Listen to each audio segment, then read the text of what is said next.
Hello, hello, hello, everybody. Welcome to After the Credits episode 130. Holy shit. 130. We're 130 years old, Taz. It's crazy. 130 years I've been doing this. You've probably racked up a good 50 at this point, right? Oh, yeah, probably. Yeah. I mean, between After the Credits and Pipeline back in the day, too. Yeah. Well, I mean, let's see. Yeah, because you've been doing it. Yeah, I mean, I think almost- we've... When was the first time we streamed together? Like When four or 5 years ago, almost at this point? With that, yeah. I mean, Pipeline's about to hit 200, so Yeah. we're around that era. But like, when did Superman Lois start? Was that 2 years ago at this point? Year and a half?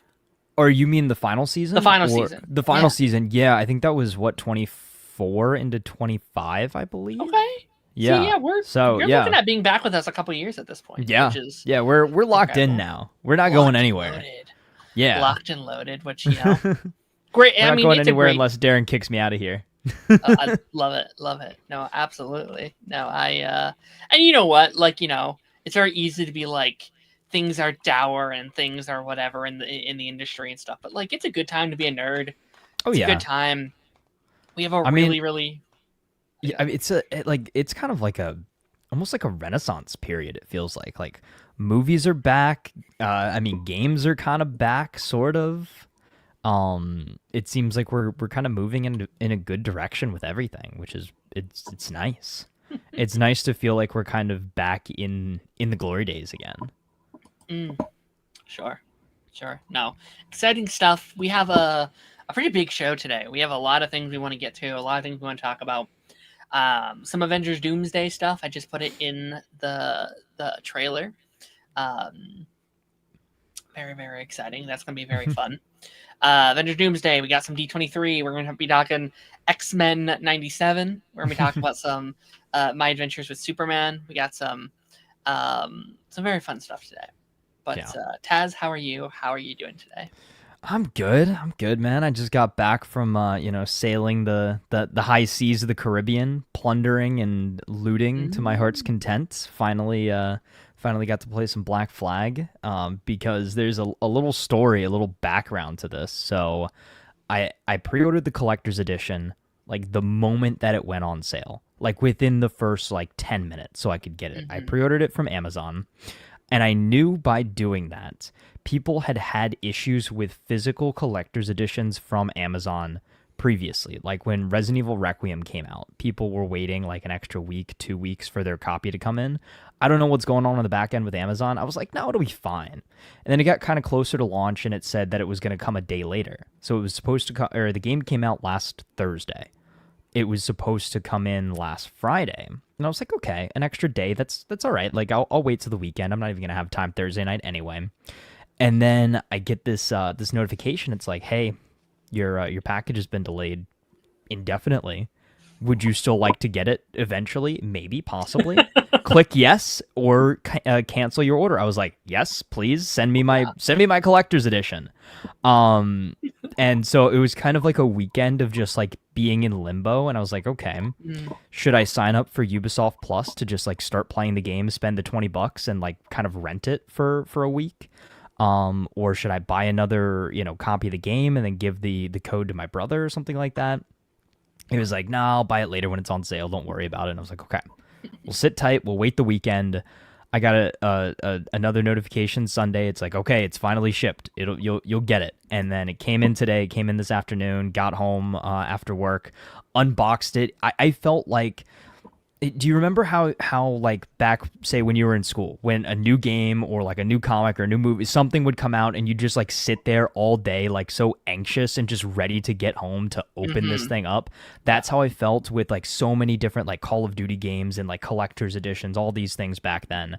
That's exactly how I felt now, which is a testament to how much hype was around this game, that like it really did transport me back to 2013. Like, I feel like I might have been more excited today to play this game than I was initially for its original launch way back when.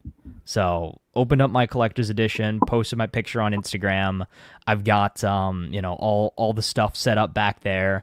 I've got, just for props sake, I've got my box here. It's a Ooh, PC, so it's the PC game. But you know what's in the box? Nothing. nothing. Nothing. It's the code.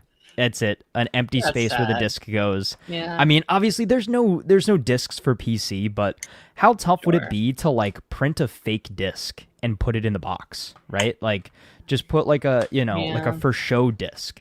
I don't know if you can see it up on my wall up there. Hmm. There is a Halo Combat Evolved anniversary disc that my dad made back in the day. It's just a disc, and he printed out the cover art and put it on there because it was a pre-order, and they gave it to me as like a birthday gift. It's like, all right, it's coming out in a couple weeks. Here's like your fake version Yeah. of the game to hold you over until it actually comes in. Like, how hard would that be for them to put it in a Yeah. I $200 get it. collector's edition? I get Like, it. I know we've had that discussion about physical media and stuff like that, but that's my only gripe. But I've had a Mhm. lot of fun with that. All things, all that to say. Yeah. I've been, this is my first Assassin's Creed game that I've ever touched in any way, and I don't know, I wasn't expecting it to be so piratey. Like I was Yeah. expecting it to be more like, oh, it's a sci-fi take on pirates or whatever. It's like, no, you're Mm-mm. just a pirate. You're just kind of No, it's doing a pirate pirate game. things. It's like Ubisoft wanted to make a pirate game, and they were like, "Oh yeah, we do still have to make an Assassin's Creed game. Let's Mm, just inject assassin lore into the pirate era." And I think that is kind of sometimes the best thing that they do with mm, Assassin's Creed games. So like they pick a setting and then they build the assassin story around that setting. Like they have mm, Assassin's Creed 3 is set during the Revolutionary War, right? And that is, it's telling sure. a Revolutionary War story that just so happens to be centered around an assassin. And that's kind of where they faltered a little bit more recently with things like Odyssey, things like Valhalla, right? Odyssey is like, it's basically the Odyssey, but you're playing a game and you just so happen to be like you are an assassin in that one. Valhalla, it is a Viking game with some assassin lore injected into it. Mm, And it seems like they've kind of slowly gotten back to that standard formula. Like with Shadows, it's set in feudal Japan and everything like that, and it's more so like centralized as an Assassin's Creed story. And believe it or not, Black Flag being too much of a pirate game was something it was criticized for when it first came out. But that's now it is looked upon as one of, if not the best games in the franchise by a okay. lot of the audience, which is why it was picked as that first game to get remastered. It's already sold 2 million copies. I think it did that in the first day. Mm, So safe to say these, remasters, remakes, it's called Resynced. It's safe to say I would assume that we're going to see a lot more. Hopefully a Assassin's Creed 1 remake, and then maybe we go through the Ezio trilogy and stuff. well, this also makes me more excited for um The show? the show, The the Netflix show? show, Yeah. because Yes. this could just be like an anthology series where Hmm. every season's a different era, Yes. and that's a really cool idea. Like that could be really Yeah. fun. But I want to say hello to our lovely people. Our Yeah, chat is popping off today. Thank you yeah. for popping in. Sorry, I'm Assassin's thinking Creed tangent. I'm thinking maybe it's the title Yeah. because it's very relevant right now. Keyblade says Kingdom Hearts fandom rise up. Yeah, we'll talk about that a little later, in a little bit here. Hi Darren, hi Taz. Time blends together in my head. That's fair. Gamer with gamers. Hello, welcome to the stream. Hope you're doing well. They said hi. Hello, hello, hello. How's it going? Black Flag is very fun. It is very fun. I'm excited to fully Yeah. just kind of dive into it. Yeah. I was told I would get paid for your job, Taz. Hello, Darren. Might actually kick you. Be careful. Okay. I was like, Will you Oh, okay. will you be my replacer? Maybe, maybe. Doomsday is for probably 2 hours and 45 minutes. Yes, we talk about Doomsday here in just a Ugh. second. Really? That's our next topic. We'll talk about. I was Doomsday getting so shortly. used to those nice tight 2-hour movies this summer. Doomsday, Taz. I People are mean, mad that's too short. People are oh, mad. People are dude, upset. I have to strategically, when I go see the Odyssey, I have to go strategically see it at the right time of day, so I don't I have feel that. too many beverages in my in my system beforehand, so I don't have to run to the bathroom every 5 minutes because it's gonna We'll be talk. wait, that's over 3 hours, right? Yeah. Yeah, you gotta dehydrate before the Actually, I movie. don't know how long the Odyssey is, but okay, we'll talk about it in like 5 minutes here. We're like, I'm gonna get through these chats and then we're going to talk about Doomsday. Yeah. But I really need people to calm down. Like some people were being very stupid about the runtime. People are like, I wanted it to be 4 hours. It was never going to be 4 hours. The only movie that needs the 4 hour cut is Revenge of the Sith. Revenge of the Sith 4 hour cut. George Lucas, please make it one day. Ben 10 Comic Live when? We'll be talking about Ben 10 later. Ben 10 is on my topic. We'll talk about Ben 10 when we talk about our shows. Everyone's saying hello, hello, hello, hello, hello. Love the shirt, Taz. Thank you, thank you, thank you. I need to go back to Knights again, remake the first game. Was that what the first one was? Knights? No, I think Knights of the Old Republic is maybe what he's referring to. Oh, gotcha. Yeah. What up, Harrison? What's good, people? I'll be lurking while I'm working. Or maybe he's saying Knights Templar, like the OG Assassin's Creed. That's also a possibility. I could be. Gotcha. It's one of the two. Clarify, please. What up, Tony? What up, one Marvel fan? How's it going, buddy? Ubisoft should make a game just about the ship gameplay. It would be a big deal. Maybe would be the first AAA. Good. That's a good one. All right. So it is. There's a game called what was it? Was it Skull and Bones or Sea of Thieves? I can't remember which one it was. But so the same studio that made Black Flag or that did the Black Flag Resynced. So they made a game based off of the ship combat in Black Flag. Okay. And this game went through a development nightmare for years. And it's because this is Ubisoft Singapore.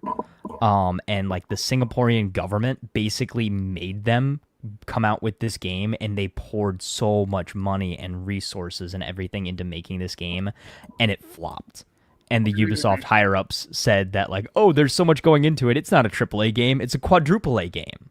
So that's the reference there. Okay. Thank you. I would have went right over my head, be like, all right, whatever. We're going to talk about some Marvel. There's been a lot of Marvel stuff come out this week, which, makes sense. Spider-Man comes out in just 2 weeks now, 2.5 weeks at this point.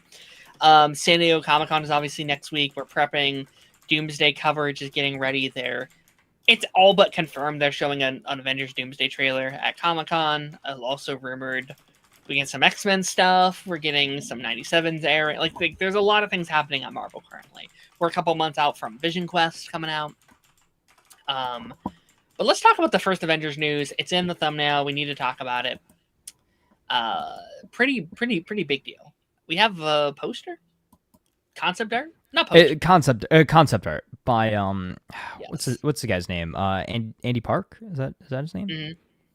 Someone who's got fired from yes, who had done all of the concept art for all the MCU stuff up until what was it, last year that they parted ways with him?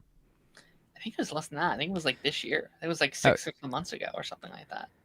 Here, I've got a higher quality version if you want to sure. If you want to look at that. Sure. Hold up. Can bring it up a little bit more. Somebody blew it up here. Discussing film doesn't have the best one. Holy shit. I'll say people are losing their minds over this. Yes. That one is, I think I'm gonna stick with my one just because it's a bit larger. That Okay. That one is more. I can zoom in. Oh wait, can you? Oh yeah. Actually, there we go. Let's go. That's perfect. Actually, yeah, that's very perfect. People are losing their minds. I've seen. I think there are some valid criticisms with this poster. Also, not a poster. It's concept art. That's something I do need people to. I think that's been my thing. People are like, how could it look like this? I'm like, guys, it's concept art. Yeah, it's concept art. This isn't. These aren't the No final. final. Yeah, this is literally. It's Yeah. a proof of concept. It is, hey, these are the characters in the movie. Mhm. This is kind of what we want them to look like. But if you take a look at these, they're like the stock images of these characters, right? It's Sure. like, Yeah. okay, stock Ant-Man, stock Thor, stock Yelena, like looks that we've seen before, but just let's put Mhm. everybody in on one background and see what it looks like. Sure. Like I think like I do think the Fantastic Four were probably rolling around with something similar to that, but I think they're probably like, we want them to have white jackets in this movie. Can you get this a rough outline Hmm. of what that could look Yeah. like?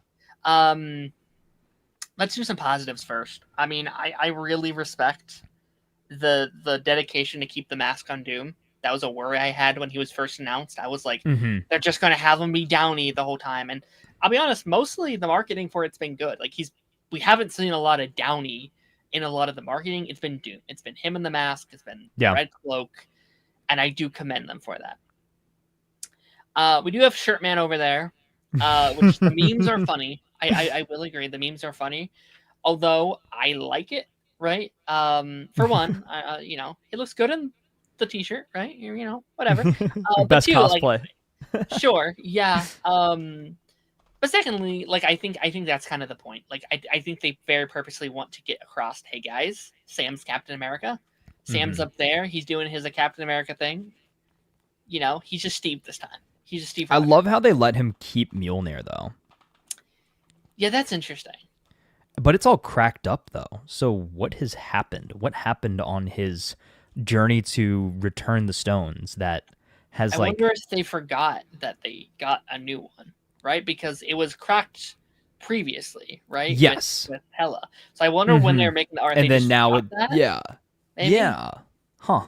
we'll see. I don't know. Or like wear and tear. Maybe he's used it a ton. I don't know. Yeah, we'll see. I think my biggest criticism with this, and our heads are literally hiding it, but I do not like Sam as the furthest back in this poster. Um, that's the thing that I think has been my biggest critique via this marketing campaign so far. Is the marketing has been Downey, Evans, and Hemsworth, which is Yeah. like the people that did it last time. And I think that's my biggest Yes. criticism with this movie as a whole. Is like, I wanted Avengers 5 to be Doctor Strange and our Sam Captain America and Hmm. Shang-Chi and Yelena, and I mean, I get it from a marketing standpoint, but I think Sam being in the corner like that really does not sit well with me. I'm not a fan of Yeah. that. So do you think like the size of characters here indicates importance? Like how obviously Doom is at the center. He is the biggest figure on the poster. He is Mm-hmm. obviously central to Doomsday. Thor is a large piece of this puzzle. Mm-hmm. T-shirt man cap, the Fantastic Four, and then you've also kind of got the X-Men here in the Yeah. center as well, kind of more blown up than even the Wakanda crew and Shang-Chi and New Avengers and stuff like that. They're a little bit smaller. Yeah. Or is that just let's fit everybody in Um. in some way, just kind of design wise? I mean, I'll say I would not be shocked if these are our teams right here. I would Yes. not be completely shocked if we got Yeah. like our It sounds like Fantastic the Four movie's split crew. into like three segments, right? Mhm. Got our X-Men down there, and then we got like our new Mm-hmm. Avengers plus maybe Thor and I don't know. We'll see. Yeah. We've heard Yelena plays a very big role in this movie. I think she is probably the female star of this movie. Yes. She's like our female lead. So I think she's probably right up there with like Steve and Reed and Thor and Mm-hmm. probably Cyclops as well.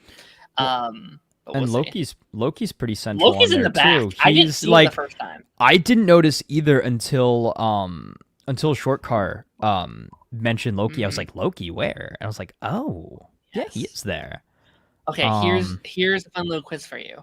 okay. There's one person announced during the chairs event that is Ooh, not on this poster. Do you know who it is? Kate Bishop, Hawkeye. She was not announced. No. Okay. Hmm. There are I some don't know. people that have been announced since that announcement that aren't Oh, here, okay. but Okay. there's one person that was in that chair thing that Hmm. is not on this poster. I don't know then. That was so long ago. It was. It's Namor. Namor is not on Oh. this poster. Huh. which is funny because it looks like there's a spot for him right next to Shiri. Right? It looks like there's a You're little right. spot right there. I'm like, you could have squeezed him in right there, and it would have been funny because he would have been right next to Sue. You know? Maybe this was. Do we know when this was made, though? That's the question. I mean, if he did it and he's been gone a while, I assume maybe this was done around the chairs or maybe right before the chairs or something. Yeah. So maybe they didn't know that he was going to be a part of it. Is the thing is maybe like was he? No. So I was kind of like tapped out of Marvel around that time. Was he received like well? Was he a popular character in the second Black Panther movie or no? I mean, not according to Mr. Joypad Jake over here. With a passion. All I heard was the last bit of that sentence. I already knew who you were referring to, and I knew that was going to be the segue. It was so funny. So funny you started that and he pops up and was like, well, there it is. There's our it. I think most So what people- you're saying is you main Namor in Marvel Rivals? Absolutely not. I really like Namor. I'm a huge Namor guy. At least in this take on the character. I was about to say one of my 3 Rivals mains is on this poster, but no, they are not. One of the big one of the big commentaries I want to talk about from this poster is the X-Men. Now, I think the X-Men was mainly praised when that chair announcement came out, and there's such a commentary on this team right now, being like, "This is the worst X-Men lineup of all time. We hate this X-Men lineup." And is it a weird lineup? A little bit, right? It's there are. I don't think it's about who's there. I think it's about who's not there. I know a lot of people upset there's no Jean, there's no Rogue, there's no Storm, there's all these things. My take, and I've said it since the X-Men teaser came out, I think this was a whack lineup for a reason. I think this is who's left. Yes. I think there was a massive massacre, and it's like, all right, well, there's there's 4 of us left. Well, I mean, I think this tells me though this is not the most likely not the Fox X-Men universe. Well, they're dead. Yeah, they're dead. Exactly. Yeah, right. Is because Cyclops would be dead. Yeah, Because by the time you got to Logan, most of them were dead anyway. Sure. Yes. And like I imagine most of the team was massacred because I mean, Cyclops isn't just screaming like that for no reason. Sure. Do you think maybe this is the X-Men of the universe that Gambit is from? That from Deadpool and Wolverine, that he goes back and this is what's left of his team? I think he gets plopped in that low timeline. Yeah. It might be the X-Men where Beast at the end of the Marvels is from. Yes. Okay, that's true. Yeah. Which is just an entirely new team. Yeah, because Wolverine from Deadpool and Wolverine obviously doesn't have a team anymore. Yeah. And assuming he's in this movie, this would be how he kind of gets redemption of that. Yes. That would be the only thing I'd fix from this team is I want not Monica, but her mother. What's Mariah? Mariah. I think those 2 should be in this lineup as well. Like because they're stuck on that Earth. They're like stuck there now at the end of the Marvels, right? So hypothetically, they should be on that team, I'd say. But again, I think let's go back to the whole fact that this is concept art. This is just showing us some of our big players. Sure. There's going to be way more than just these characters in the movie. Like, I would die on the hill, bet all the money in the world that there are, number 1, characters, obviously, that are not on here that will be in the movie. Number 2, characters that have not been announced to be in the movie that will be in the movie. Yep. Things that we're not going to learn until, I'm sure we're going to get some big reveals at Comic-Con. I'm sure we're going to get some big reveals after Spider-Man comes out, because then we'll finally know, are there actually X-Men connections in Brand New Day? How does that connect to Doomsday, if at all? Or how does that connect to Doomsday, if at all? Will we see any of those characters in there, or will those all be saved for Secret Wars next year? Let's highlight this comment.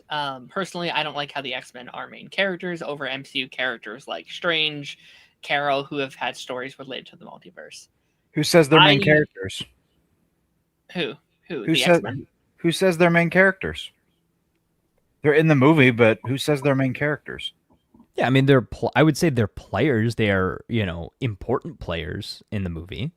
I'm sure they have a substantial storyline, but I don't think they are main characters. I think your main characters are, again, I think it's going to be very similar to Infinity War. It is a Doctor Doom movie, is what we're getting Yeah. here. I think he will be our point of view character, especially since they got Downey back.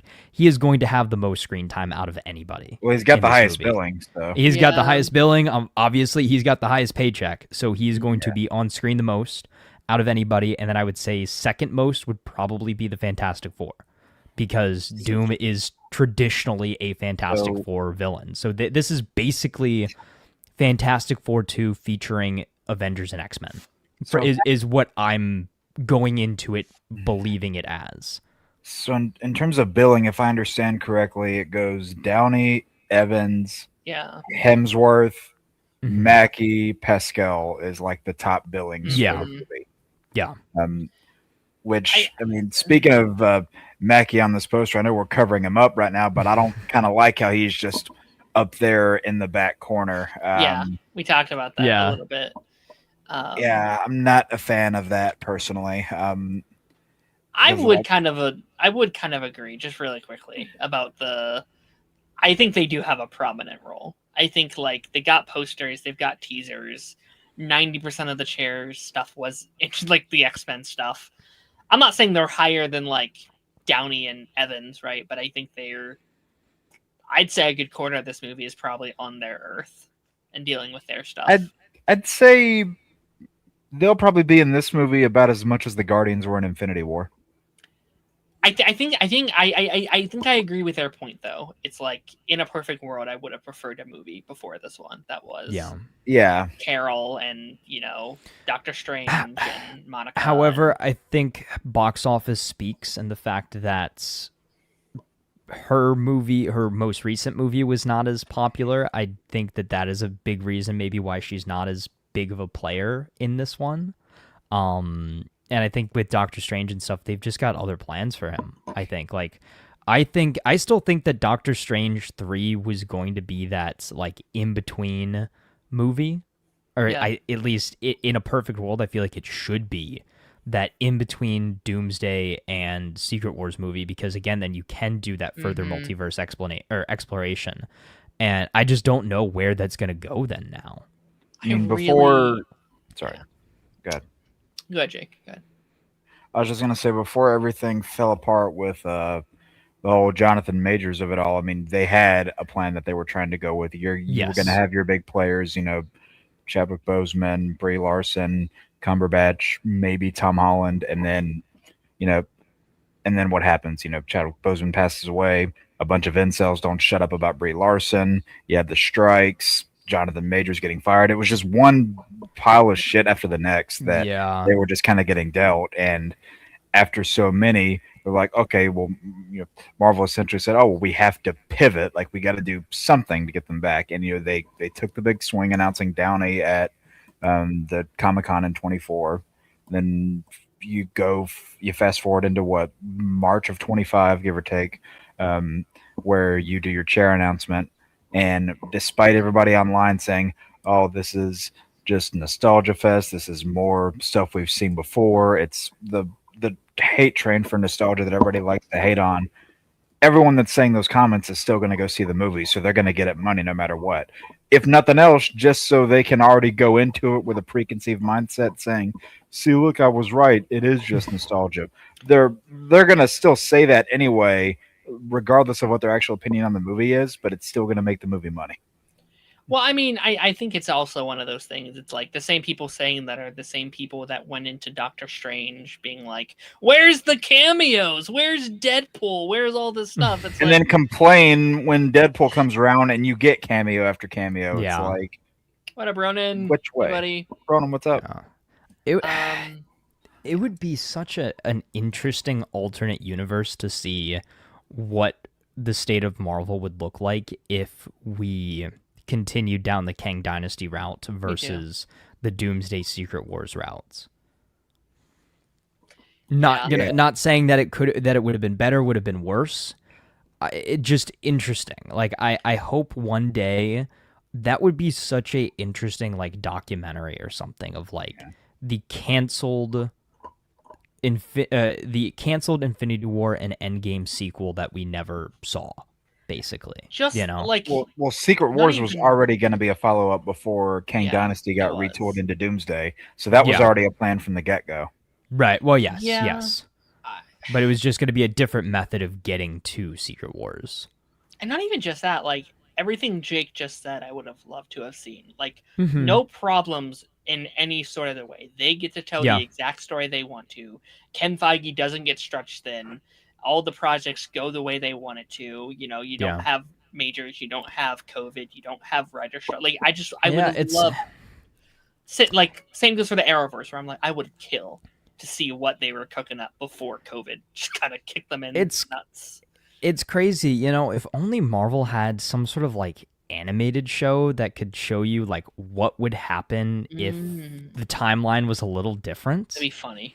I That'd don't be know. so That'd be- funny. That's kind of interesting. Isn't What it? if, One right? last what if What if? season that's just King Dynasty. It's just King Dynasty as an animated show would be fucking hilarious. Or if they just have X-Men 97 wrap up Kang in their season and then say, That hey, would be look, fun. here, you got it. Let's talk about this. We have more Doomsday stuff. The current runtime for Avengers Doomsday is 2 hours and 43 minutes. Now, we should say this far early, this is very entitled to change, and it will change as the editing process switches and changes. This is just, That I seems assume, short. like a I hate that I very- said that. I hate that I just said it feels short. See, because has 2 had hours the and 40 opposite minutes. reaction. Because 2 hours and 40 minutes is not a short movie by any means. No. But for how much they're trying to cram into this movie, it feels short. I think it's longer than Infinity War, and they Barely, crammed like, a by a- lot into Infinity War. It's Yeah. like a couple minutes longer than Infinity War. Well, here's also the thing too. Aren't they re-releasing Endgame with some extra stuff that's Yep. going to lead September. directly into Doomsday? Yep. How much extra footage are we talking? Are we talking like backrooms, everything must go, like 15 extra minutes? Are we talking about like 1 or 2 scenes? Or could this really be a Marvel special presentation at that point? Like, No, I think it's just a couple extra scenes, but it's rumored there's a post-credit scene this time around. Like, I think there's going to be a couple of new things here and there, pad the runtime a little bit, and then at the very isn't that so weird that we're in the era now where you can get a patch update for a movie? Mhm. Like they're And then pushing, they're pushing DLC for Avengers Endgame. Like that's crazy. And then they're Yeah, gonna I mean- they're gonna re-release that version on physical too. Yes, they Well, are. here's the thing. Well, they're it's a re-releasing new it, I'm sure, to movie. beat Avatar again. No, Is it? it's a new movie. It is set as a completely different movie. Oh, it's So, going to be its own It's thing. not What is it going like? to add to the Endgame, runtime, Avengers Reimagined. Endgame 2.0, basically. Yeah. Avengers Yeah, Endgame reimagined. resynced. Reimagined. It's not yeah. going to add to the box office at all, which I think is a move. Interesting, Like, they could have yeah. easily passed Avatar. Again. Okay, Like, I thought that was "Ah!" kind of. I thought that was the original intent. Was like, oh, let's throw like an extra scene in there, There get has people to to be go back something and see there. Endgame again, just so it can like beat Avatar, and they're just gonna keep going back and forth until the end of time. If they market this well, if they market that like Endgame thing and they really market it, I think it could be big money. Like if they actually put in the work for it, they're like, check out this thing, you're going to get a big thing or whatever. Yeah, is this short car? Is this correct? Endgame Encore. It's just a fan-generated title. Here's what it should be called: Avengers Endgame ? Avengers Endgame and more. Yes, you know, Avengers Endgame, or is it? I think we're all pretty excited for Brand New Day, Angie. Yes. Oh, yeah. Thanks for Yeah. commenting. Thanks, great to see so many new faces in here tonight. By the way, I know we can't get to every comment because it's that we have a lot to get to tonight, but no, I mean I think tickets going on sale. I think that's interesting. What 6 months ahead of time is pretty crazy. Oh wow. 5. 5. Yeah. Yeah, 4.5, whatever. I think it Yeah. makes sense with the trailer though. Like I think they want the trailer to go up and like, all right, now buy your tickets, whatever. Yeah.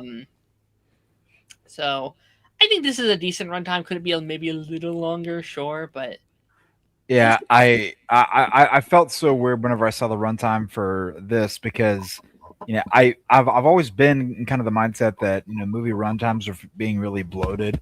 Like not every movie needs to be 3 freaking hours long, but I feel like a movie like this you kind of need a big runtime. But I mean, even in like certain long movies, like you brought up Infinity War, for example, that I think it's about the same length as what this is being projected, um, and it doesn't feel like it because the movie's paced well for the most part. Yeah. So if you pace it well, you won't notice the long runtime. Let's talk about this one. Again, a lot of Marvel stuff to come out. Drew Russo won't reveal whether Doctor Doom has a connection to Tony Stark in the MCU. Okay, let's stop there. Let's just talk about that point really That quickly. picture of Doom is really good. It's fun. This is interesting because like day one of this being announced, they were like, no guys, there's no connection. He's not Iron Man. He's not any of this stuff. He's just Doctor Doom. And I think in recent months, there's been a really interesting, like, well, we'll see. I don't know, guys. I don't know what you're going to see, whatever. Which means they've definitely changed plans as the movie has been made. When they first announced Downey back, I don't imagine they had it in their plans yet to bring Evans back, and they since have. So, yeah.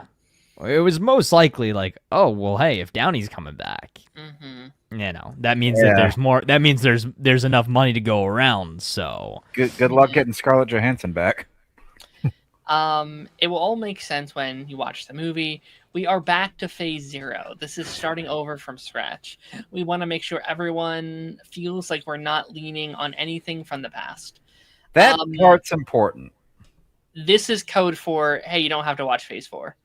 You don't have to watch the last 6 years, which I get it on their part. As someone who has sat here for the last 6 years and watched everything, some of which now multiple times, it is a little bit frustrating to be like, well, probably didn't have to do all that then. I probably could have just watched a couple. And could you call this most recent phase more of like a MCU interlude? You can definitely tell they're waiting for that Secret Wars reset. Like, we've talked about this for what is now almost 5 years. Yeah, but years. Like, they want a Doctor Who 2005 situation, which is kind of the equivalent of like, we want a new starting point for people. We we want a new issue 1, a new jumping off for point, new audiences, which I get. The MCU is nearly 70 projects deep at this point. Like, it's been going on for 20 years. It's a lot for especially new audiences. New audience isn't really jumping on to Marvel as much. It's mostly the people that have been watching for the last 20 years watching it. So I get the want to be like, guys, you can start with Black Panther 3, which is a weird part. Like, that's a weird one to do it with. But also I kind of get it. I do. That's an interesting point because I don't think that there's anything. So this most recent phase was phase 4, correct? 5. We're in 5 right now. 5. No, okay. no. We're in the middle of 6 right now. We're in 6 right now. Yeah. Okay, so anyway, let's say just post Endgame to today, right? No. I don't think that there are any Marvel movies that came out in that chunk that I would go to a friend that has never seen a Marvel movie and say, hey, you need to catch up on the MCU because I want you to see this movie. I don't think that there has been anything that scratches that itch for me. Outside of maybe like Guardians Volume 3, right? Like, I don't think that there is anything that has released post Endgame. I don't think that. Really? I don't think I agree either. I'd say Thunderbolts. I'd say Loki. I'd say no. Jake doesn't agree, but I'd say Black Panther 2. I mean, I would even say this one's got like a weird asterisk on it, but I would say No Way Home kind of falls into that category too. And I say weird asterisk because a lot of the homework you would have to do for it isn't technically MCU. But you know what I'd say, actually? If someone came to me and said, I have not watched Marvel since Endgame, what's a good project that I can watch that doesn't include me having to watch everything? I'd say watch Wonder Man. Wonder Man is a perfect project. It's not connected to anything. It's just, hey, this is just a good show. This is just a good show you can watch without having to really know, outside of some tiny Easter eggs, some tiny little stuff. Yeah. You can just watch that as a show, and it works perfectly. I'm not counting like Daredevil or anything because like that's obviously like Netflix remnant and stuff like that. Like I'm not saying that is like obviously yes it is now MCU proper and stuff like that, but I don't know. It just I've been more critical of the MCU post Endgame and just like I guess Marvel movies in general. Like it's not for me, and again, I'm not trying to project this feeling onto anybody else, but I have just not felt the same about Marvel movies. Like I will go back and watch things. Like I recently rewatched Guardians 1 and 2 and like I rewatched, some early MCU stuff and I was like, "Oh, these things are so good." It's like when you are I guess watching a later season of a TV show and then you're reminiscing about how good those early seasons are and even the best episodes in that new season just aren't quite up to par with those earlier seasons. Like think about Dexter, for example, right? Those first 4 seasons, that is the epitome of Dexter. There was to me like it was good, but not until now Resurrection have I felt the way I felt about those first 4 seasons. It's very weird to me because I don't have the same nostalgia for Phase Infinity Saga. Like my first movie in cinema was Infinity War. Like I didn't watch anything before that. I have more nostalgia for like Wakanda Forever now, and like, and that's fair. That's totally fair. Ones. Not to say you're wrong. Like I think no, but that's fair because I think it's different for me though. Is because I had a different introduction though. Is I watched Iron Man when it came out. I watched Thor and Captain America getting prepared for the first Avengers movie, and I remember again I was in. I get that. What is that? 2012. I guess I was still in middle school when that came out. Right? Is like.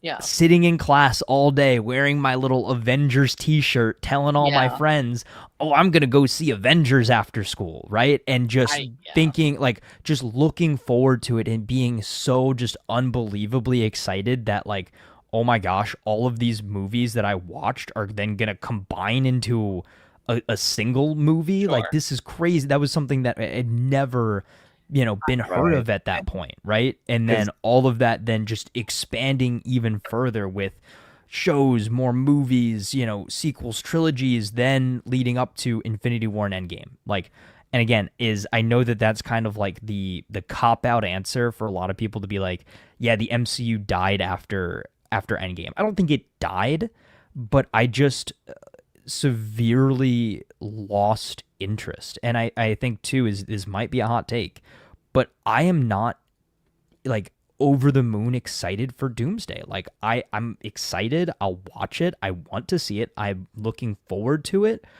but I'm not hyped to see it in the same way I was hyped to see Infinity War or hyped to see Endgame. And with how commonplace team ups are in these blockbusters nowadays, it's kind of easy to forget how hard it was to pull the first one off because you had movies about, teams before. Like you had the Fantastic Four, you had the X-Men, and, those varied in quality. But you had not had 3-4 franchises all combining together, having to all balance the tones of those individual things and have them all play out in that same sort of way. And you can clearly tell it's had an effect on the rest of the film industry because, what did everybody start doing after Avengers came out? And the people over at Warner Brothers and DC said, "Hey, we want our Avengers," even though they didn't want to do the groundwork to get there. You even saw them try to make a damn shared universe out of Scoop, for crying out loud. So you can clearly tell it's had an effect on these different places. Monsterverses and Monsterverse, that's another one. But it's like you're not gonna ever really be able to do what Marvel did, but you also don't have to. Like you can do it in your own way. Okay, I'm gonna speed run through these last couple of things really quickly. Yeah. There's a couple more Marvel things I want to talk about here. A Nova movie is in early development. Oh yeah. I want to talk about this because this is interesting because while the movie being a thing is new, the show has been in development for like 8 years or like what feels like 8 years. Like they like Kevin Feige has talked about there being a Nova show forever. And I always thought a show for this was kind of weird. I was like, I don't know a lot about Nova. I'm the Nova expert, but I'm like, he feels like a character you'd want to see on the big screen. He's a very big and bright and like boomy kind of character that feels like I would want to sit down. Like he feels very Captain He's basically Marvel. he's kind of like a Green Lantern, I guess, right? A little Like bit, that's yeah. sort A of little bit. Marvel Green Lantern, sort of a little bit. Kinda. Same like visual Nova Corps, style Green as, Lantern like, Corps. It's like a. There's differences, but I Yeah, can well, see yes, how you yeah. compare it. Yeah. I don't have much to say about this. I think you getting like the guy who did Loki is awesome. Again, Loki's one of my favorite things Marvel's ever done. Period. So that's exciting. So we'll see. I assume this will probably be in the mashup of early. Again, I think these next couple of years we're going to see some like what does post Secret Wars look like? Where like we're starting to gear up for some of that. X-Men is gearing up. Black Panther 2 is gearing up. Probably those two will probably be the first two. Would not be shocked if we hear updates about Blade within these next year or so. I know people like to joke it's dead, but I do legitimately think they're kind of probably put that back on the table here soon. Okay, let's talk about this. Now, I want to talk about this with a humongous, Jake. and I mean humongous, grain of salt. I see one more motherfucking X-Men casting rumor. Good God. I mean, in fairness, Jake Schreier did just say that like there are some things they're working on, but most of what he sees online is bullshit. Me and Taz were talking before the stream, being like, we are about to head into another Fantastic Four era for the show.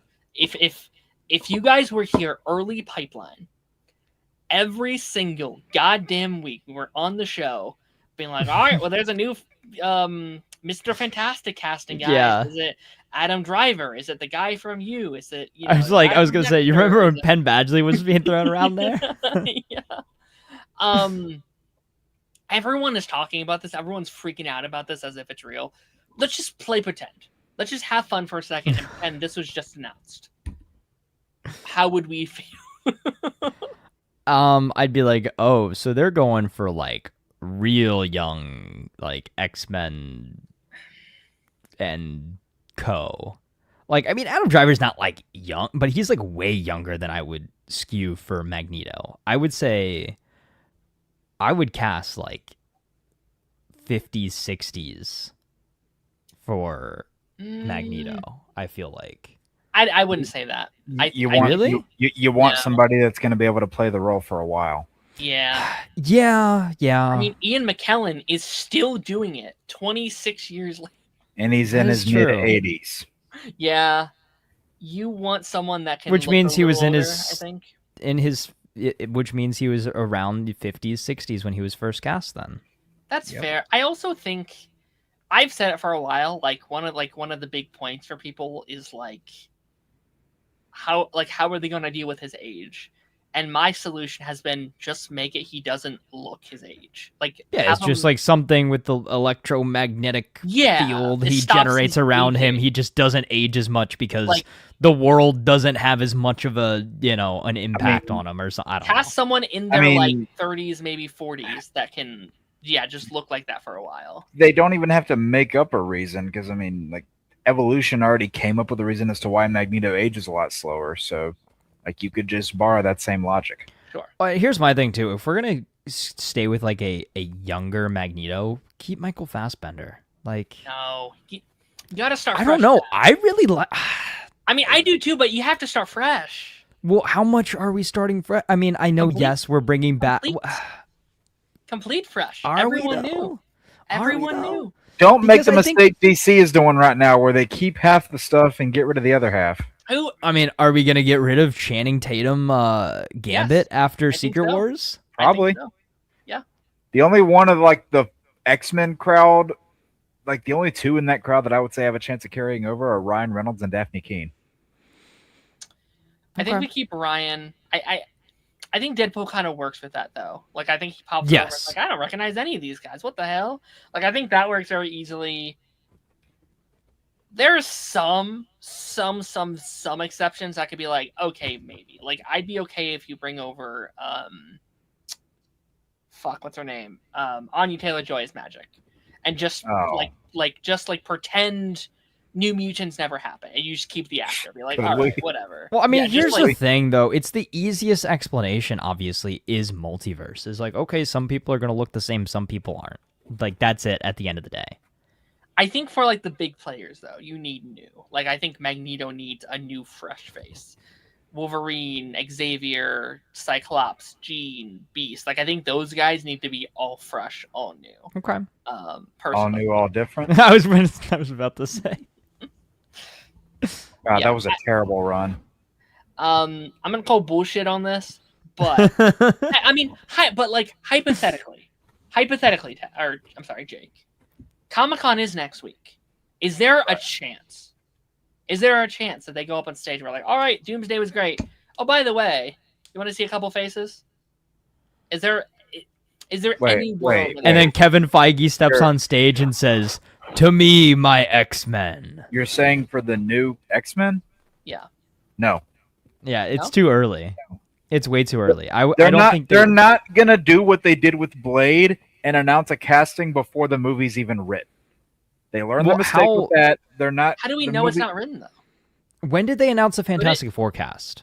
How early before Fantastic Four came out did we know? Couple months. Did they bring the whole cast out? Yeah, so let's Yeah. I would say I don't think we cast them until here's what I would like is Secret Wars comes out, and at the end of Secret Wars you get kind of like your overview of the multiverse, and then you get the cast revealed in the movie.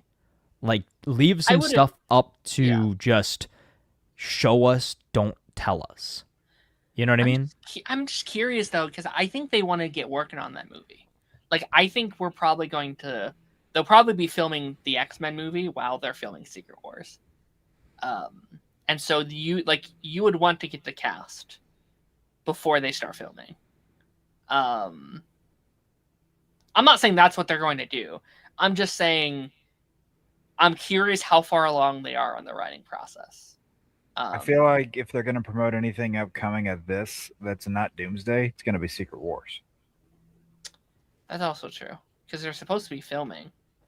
I mean, and well, Evans already came out and said he was in the next one, so yeah, we'll see. Very just hypothetically, so we'll see. Hypothetic, not even hypothetical. Hypothetic. Hypothetic? I don't know. We'll see. What else did I have in terms of news? Is that the last? Oh no, I see the other rumored casting. There's no way. What? There's no way. Hold on. Bring it up on stream really quickly. I'm like, just real quick. No way, right? For Magneto? No, for Professor X. Yeah, nope. That's about as likely it is as The Rock is likely to be Apocalypse. I mean, oh my god, I like that more than Adam Driver as Magneto. Really? I don't hate Patrick. I don't know, but like, I just don't see. Like, I don't know. Cover his hair, like cover it, and maybe I could see it. I think people are just stung with Aquaman. Yeah, like that's all I can think of is it's not even that. Ocean Master. I could see it. Oh, you mean the guy? You mean the guy who acted more like Aquaman in the second movie than Aquaman did? Sure. I never saw the second one. You're not missing much. I figured as much. Have you seen the post-credit scene? The post-credit scene's great. What is he just like? What? Where he's like talking to the camera? He's like, "I'm Aquaman, yeah." That's him eating a burger, I think. Oh. He like eats a fly, and that's the final scene in the entire DCEU. Oh, that's wonderful. Yeah, they did not know how to do post-credit scenes. This is really funny to me. Kevin Feige teases that Yelena will have a big role in Avengers Doomsday. Yelena plays a big role in that, but if you don't want to wait until then, you might see her a little bit sooner in the movies. Wait. You mean there's a movie? There's one movie that's coming out before Doomsday? It's so funny to be like, she might be in another movie, and there's one other movie before Doomsday that it could possibly be. Iron Man 4, right? Yeah, of course. So he Wait, so this unannounced, untitled Marvel movie is still coming out in between? Mm, Is no, it's it? Spider-Man. No, it's Spider-Man. Oh, okay. She's in Spider-Man. Wait, what's why? I mean, I mean, this so was. I don't know. We've known this for a year now. I didn't. Oh, I- I completely missed this piece of news. I did not know that she was in Spider-Man. I Huh. I'm kind of hypothesizing that maybe like all the gray sky that you see in the Brand New Day trailer maybe lines up with the end of Thunderbolts. That'd be really cool. That maybe lines up with the end of that, and then she like tries to recruit Spider-Man to the Avengers or something. I think there's two options. I think A, maybe we see a flashback of like them fighting Sentry or something, and that's like a little cameo, just to line up the timeline to see like But who would even be was having that Spider-Man? flashback? I don't know. It's just like Spider-Man swinging while they're like saving people inside the street or something. Then, but then if that's the case, then why wouldn't they just say the Thunderbolts instead of Yelena? I guess that's true, but maybe it's just like I don't know. It's just like a shot of her or something, like saving someone. I don't know. Or B, I've said I think it could be like a little news segment, like they're like interviewing the leader of the like new Avengers on like ABC News Today or something, and it's just like it's like oh it's like oh how do I get on that team or you know it's just like a little Or like he looks at it as like those guys aren't the Avengers. yeah, something like that, like just a little tiny thing. But he would recognize Bucky though. That's true. Yeah. I don't know. There could just be a little line there. I think would be fun. But yeah, she'll be in the movie. I don't know why Kevin announced this. It feels like we're like 2 weeks away, bud. But whatever. I feel like we're in the stretch now where they're showing too much. Like I've seen too many agree. TV spots. They're announcing too many things. It's just like let the movie come out. Okay, we'll do one more news thingy here before we get into our main shows and stuff like that. Wait, we have shows. Yep, shows and a singular comic we're gonna be Shows. talking about. Oh yeah. People really wanted us to talk about the D23 lineup for August. So obviously Comic-Con is next week, right? About a week away from that, and we're already looking beyond San Diego to D23, which again, these next couple months for what we do here is going to be crazy. Just a lot of news and a lot of shows and stuff coming out. So this is a little promo that they put out for it, and then there's also like an official lineup of all of the things we're getting. So let's watch this really quickly.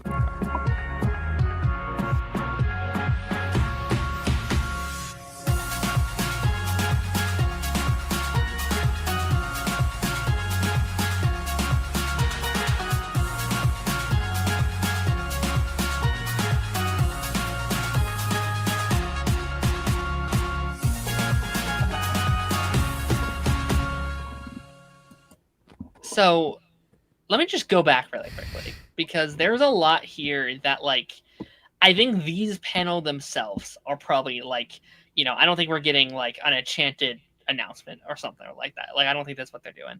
But I think some of these could maybe be hinting at like maybe stuff we could be seeing at the lineup this year. So Enchanted, I don't think there's anything there. Probably nothing there either. This is interesting. The Muppets musical history with Seth MacFarlane. Ted season 3 announcement? Could be. It could also just legitimately have Muppets news. Oh. Like the show has yet to be officially picked up. The show that came out, or the pilot thing that came out earlier in the year. Maybe they're like, hey, it's going straight to whatever, or maybe a new Muppets movie announcement or something. The new guy over at Disney right now loves the Muppets. Like, Muppets is one of his favorite things. So I would not be shocked with some kind of Muppets announcement. What are some of these? Percy Jackson Season 3. Yeah, this makes sense. The new season comes out this fall. They probably will have a trailer or announcement or something. Maybe they'll announce Season 4 officially. Probably nothing there. What the hell are those earrings? They're You cool. see that? That is. Yeah, I mean, sick. Oh my gosh. That's one hell of an earring. A Zootopia panel is interesting. They could announce like a Zootopia 3. 10 Zoot- years. Zootopia 2 made $1 billion, right? Is that first movie 10 years old?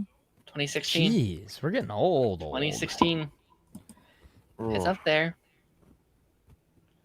Did Joe get a job at Disney? Of course he got a job at Disney. Yeah. He's gonna greenlight every Muppets project ever. They got a Camp Rock 3 coming thing, which is gonna be interesting because I think Camp Rock will have like just come out or like about to come out when D23 is, so they'll have stuff to show off for sure. Bluey. They'll definitely. They might show off the Bluey trailer at D23 for the big Bluey movie that they're coming out with. So that might be a thing. Any Is Bluey Daredevil fans in here? Sure. Yes. Of course. What did you ask, Darren? I asked if he had any like Bluey fans. All I know is that Charlie Cox, Daredevil, is a fan of Bluey. That's it. Yes. That's all I know. Listen, a lot of people love Bluey. This is the one that. I was gonna say I'm a little more familiar with another Blue cartoon dog. This is the one that many people in the server wanted us to mention. Get it, Taz? Yes. Kingdom The Hearts is OG. having a panel. Jake, you're a big Kingdom Hearts guy. Do you think we'll get a trailer, like an official trailer, or just like a date? To kind of pair with what happened at Direct, it's possible. Mm-hmm. Can you see Hasbro showing up Power Ranger news? If it's still happening, sure. I know we haven't heard nothing, so I love that. I would love that. I want our cast. I want it to be happening. So we'll see. Jonas Brothers stuff and more. Okay. Is there anything that we like really want to see at D23 this year? Some update on Incredibles 3 would be nice. That would be nice. Still a little early, probably, but I would love that. I mean, they announced it, what, 2 years ago? Is that 2 years ago? Pretty sure. Well, it's not until 2028, so we have a bit still. Yeah. Is the only reason I said that. I'm looking at they put out like an official schedule for it as well. I'm looking at these. I don't think most of these are insane. I know they have like a Simpsons thing they're doing. Maybe they'll show off like a Simpsons trailer. Something with Beauty and the Beast, Marvel fanfare, Star Wars, Pixar, Marvel, all the I hope we get some good Star Wars stuff. Maybe we get something on Ahsoka. Maybe like at least like a teaser. Ahsoka. I think. Is there any other like? Doesn't the animated show come out in August as well? So they'll probably show up more from that. The Ninth Circle thing, right? Ninth Circle. Is that one of the Vision spinoff? It was the Vision. Vision. Yeah, I was gonna say. Yeah. Okay. I think it's August. Yeah. Okay. They got a Lego Star Wars screening, Taz. Ooh. I do like a lot of that Lego Star Wars stuff. It's like silly goofy, but it's good. Disney Marvel: A Legacy of Stories. Great moments with Walt Disney. This is interesting, at least for me. I know probably no one else, but they have a panel for what seems to be that next like Tinkerbell show, the like live action Tinkerbell show for Disney Plus. That seems to be getting a whole panel. So that might be interesting for anyone who gives a shit. I unfortunately do not have a shit to give there. I'm sorry. That's if you're excited, I'm happy for you. I'm excited just because the way they've described it. It's kind of given Once Upon a Time a little bit to me, which is kind of gets me excited. You mean 6 great seasons and then that's it? I think 6 is being generous, but I love it nonetheless. But yeah, I don't know. I'll definitely be curious to see what all they have. I don't know, to show off. I think it's always I feel like we always go into like D23 being like, I don't think they're going to show that much, and we're always like, oh And shit, there's they like showed always a some lot. like random big announcement. Like maybe there will be something, some big Marvel thing. Maybe there will be some big Star Wars thing. Hopefully.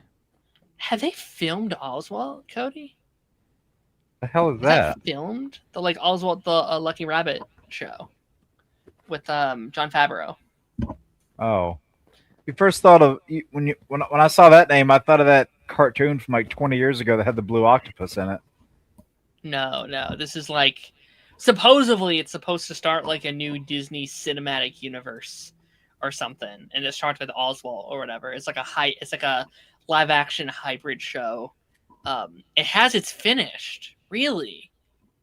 That'd be interesting then if they show that off. Didn't we already see something where it was a hybrid of animation and real life that had a rabbit as the lead? Well, I know Darren hasn't seen it, but I have not seen it. No, you need to. I know. It's just so much stuff. Such a good movie.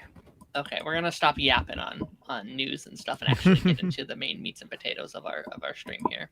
Yeah, we got through the vegetables. Now let's get to the good stuff. Absolutely. Well, we're gonna getting into a thing first, Taz, that you're not excited for at all, that you have not read and don't give a shit about. But I do want to talk about really quickly the new issue of Ben 10 that came out. I week. do care about Ben 10. I just Taz have not does read care the new. about this. Yeah. Taz is living through no, my well, enjoyment. yeah, exactly. I'm here just like I'm gonna pretend I'm in chat for a minute. I'm just gonna sit back and listen. Yeah. So this was issue 3, which seemingly they are going through issues of 3 through this journey. It seems like every 3 issues is kind of going to be like a mini arc of sorts. This was easily my favorite issue of the comic by ease. I really, really liked issue 3. It was easily the longest issue. It had a whopping 30 pages comparatively to like the 20 pages of the first 2 issues. Thanks, son. So that was very exciting. They finally wrapped up what is equivalent to like the pilot, Taz. So if you've seen the pilot of Ben 10, it's kind of a take on the pilot. And we finally got to be like, okay, we have a proper taste of what this new continuity is. And it's definitely the most violent issue. Like I think this issue showed, I think I showed you a picture in our group chat, Taz, where it's low-key kind of invincible coded. And just the fact, god damn it, it's low-key kind of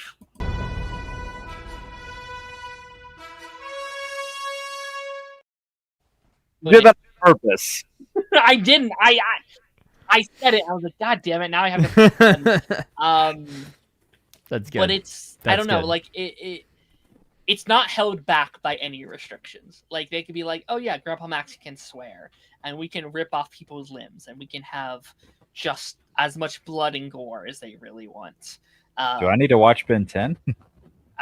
Read it maybe if you're a fan of blood and gore and stuff in your show, and it's very cool. I mean, you're talking to a guy who loves Evil Dead, so sure. And like I've always said that I never wanted like Ben 10 to be invincible because it's not that kind of show. But I think as long as they keep it still, I don't know. Stop. I'm not pressing it again. No, I'm not doing it. But I think as long as they keep the characters innocent at their core and we get that youthful feel from Ben, I'm okay with it. We got some more forearms. We got officially Diamond Head up in here, which Diamond Head looks very cool, Taz. I think you'd really like the way that Diamond Head looks in terms of the visuals. Our villain for these last 2 issues have been Crab. Are you aware of Crab at all, Taz? As like a villain? No. Is this somebody new or? Nope. Okay. Crab was introduced in the first, I think it was episode 5 of Ben 10 Classic. Okay. Basically, Vilgax sends down like 3 different bounty hunters, one being Crab, one 6'6". Okay. And one of them, yes. Okay. Yep. One of them was Crab, which is like a robotic crab bounty hunter. Yeah. And I remember 6'6" a lot. He was cool. 6'6", yeah. Yeah. And his brother. 7'7". We go all the way up to 9'9" by the end of the franchise, but no, I mean Crab is very cool. I think making Crab officially the first Ben 10 villain in the continuity is a really cool thing because I think you turned like a C-level Ben 10 villain into like, oh, now he'll be known as the first villain of Ben 10 Dynamite, which I think is kind of a cool thing to give that character. It's like, okay, now he's actually, there's something to him besides just robot crab guy. But no, Grandpa's being a lot more upfront about his history now. Now they already know something's up with Grandpa. They've seen the RV. They've seen that he has some weird tech in his stuff, and they're like, all right, Grandpa, what the hell is going on? Which originally doesn't happen until episode 13 of the first season. So we're definitely doing things out of order already, which I think works for me. I think especially playing with your audience of people who have already know the story, you don't have to play around with us anymore. It's all right, just kind of getting to the things that you need to happen first, and now you can just play and just live in this world. Still has not transformed Taz. He has not dialed in his he hasn't been I'm going forearms. If he just presses it down, this is now just whatever happens, he's magic watch, do your thing. So for now, it seems to be random, which is a choice. It's very crazy that that's what we're doing so far. I'm wondering if it's if it's on maybe it's on pilot mode or something, right? Maybe as the show goes along, it settles into its settings or something. He later on gets to choose. That could be kind of cool. Same as a randomizer thing we'd get in later seasons of the show. And then the ending of the comic is they're teasing Vilgax is coming once more. We see another look of Vilgax. He's coming. The main villain's coming. He's arriving sometime eventually. Which I talked about 2 times ago. I'm I could take or leave more Vilgax at the moment. I like Vilgax, but it's the same thing with Batman and Joker. It's well, all right, we're doing Joker again. All right, yeah, all right. I get it. He's he is the villain to do, so I get why they're doing it, but yeah, I have no idea what they're talking about, but yeah, whatever. In order to save the world and stand up to Vilgax, Ben's really got to be.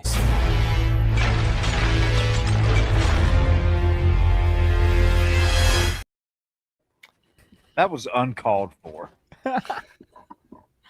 Alrighty.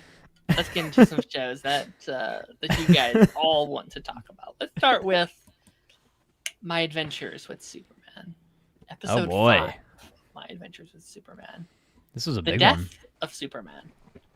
You know what? I said last week I had Arrowverse deja vu. I have Superman and Lois deja vu this week. Yeah. I don't think it just gave me deja vu. This gave me PTSD. We're doing 2 season 4 plot lines again. Yeah. Right? Yeah, this was a good one. This is probably the best episode of the season, I want to say. Yeah. I think I'd take last week over this week, but okay. It's up there. It's the most action heavy the show has ever been. It is. Ever. It does feel like this could have just been an episode of Dragon Ball Z or something. I was gonna say, this was so Dragon Ball Z coded, it is not even funny. The amount of parallels, they literally had in that flashback / flash forward scene of Kara and John training, that's just Dragon Ball. That's, what is it, Trunks and Gohan or something like that? That's all that is, which is great.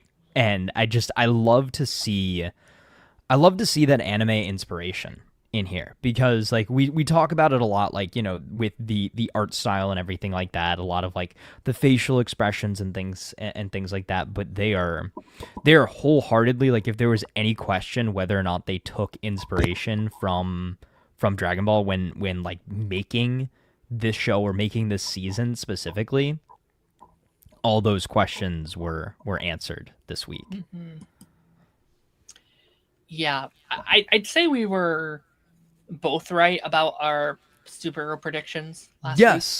I was pleasantly surprised when I saw that. I was like, oh, we called him a madman. Yeah, I mean, I think that there was definitely if you go back and watch some of those scenes again, there are little tiny details of something's not. There's something a little off with the Kara and John interaction. Yeah. And I think they did it pretty well, where it wasn't discussed, but there was something behind it. But I do like that Supergirl thought the same thing I did, where it's what did I do? Like Right. It's like you that won't scene even got look me. at me. Like what did I do to you in the future?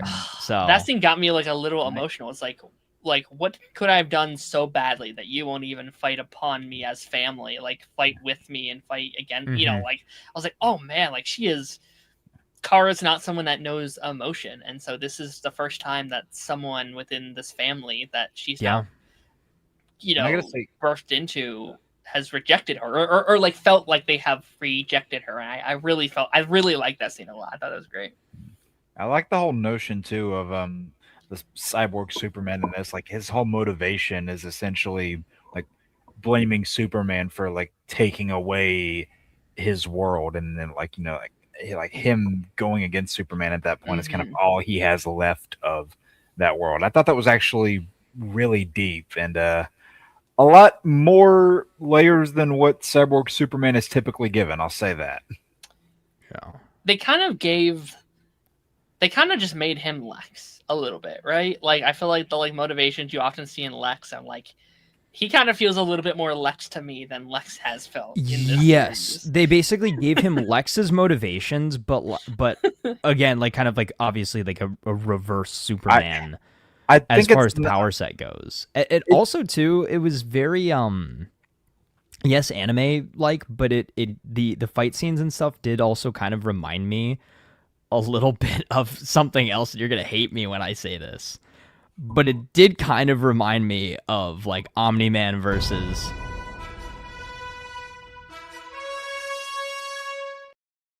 I had my hand on the button waiting for you to say it, and I'm done.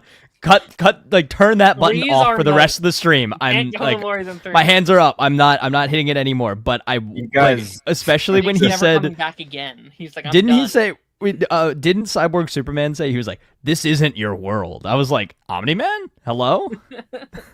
But it kind of did. Like he, picked him up by his head and like, crushed him through the buildings and things like that. It was when you guys said it's feeling more like Lex than Lex this season, that just got me thinking. It's like it's not hard to out Lex this show's version of Lex.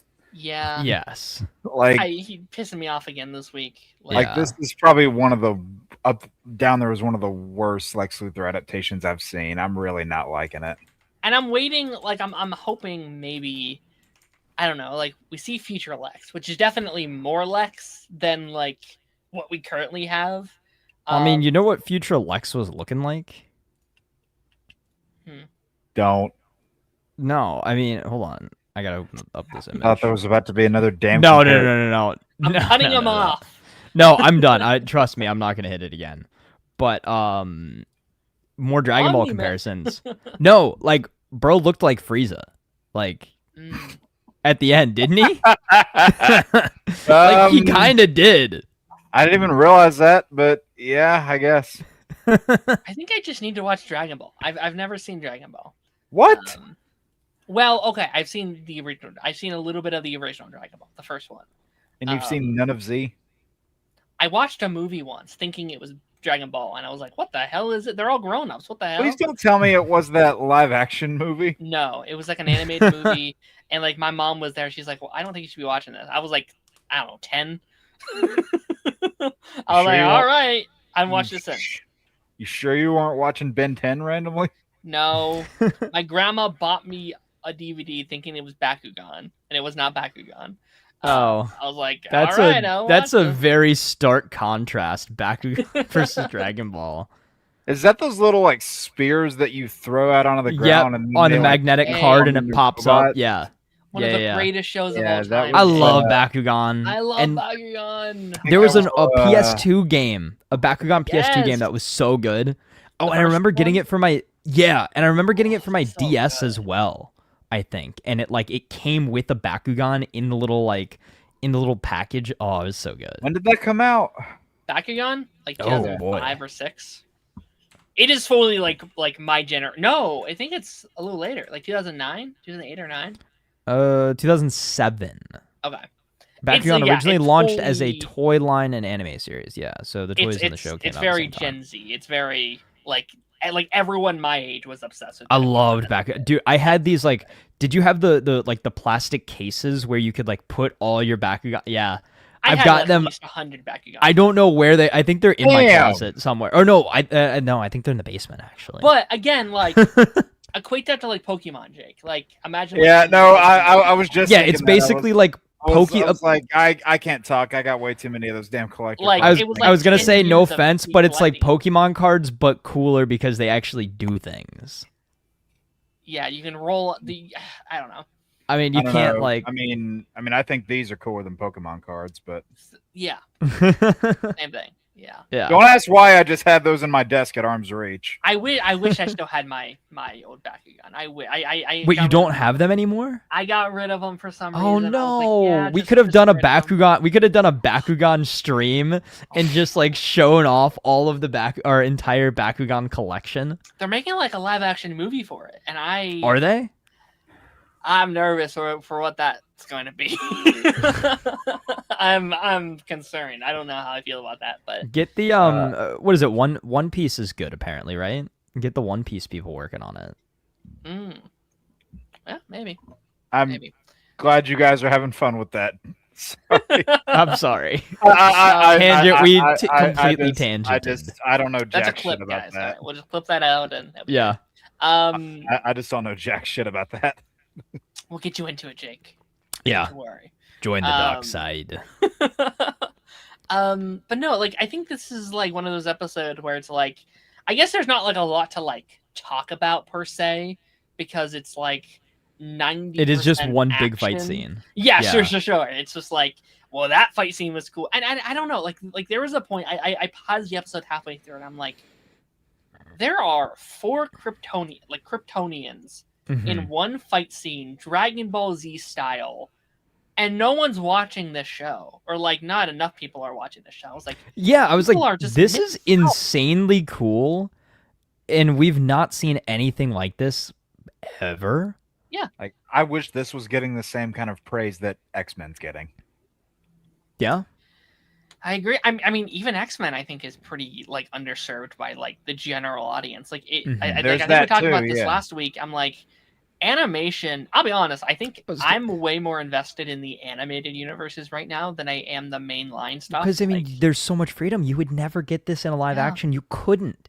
It would That's look What stupid. makes animation so good is that you're able to stretch the physical limitations of human boundaries. and it's not directly connected by a shared universe necessarily either. Like, And animation is just, it's a comic book come to life. Like, I think animation Yeah. is one of, if not the best medium to I agree. showcase a comic. Think about I like agree. Spider-Verse, right? That pioneered that kind of animation style where it literally looks like a motion comic, right? I agree.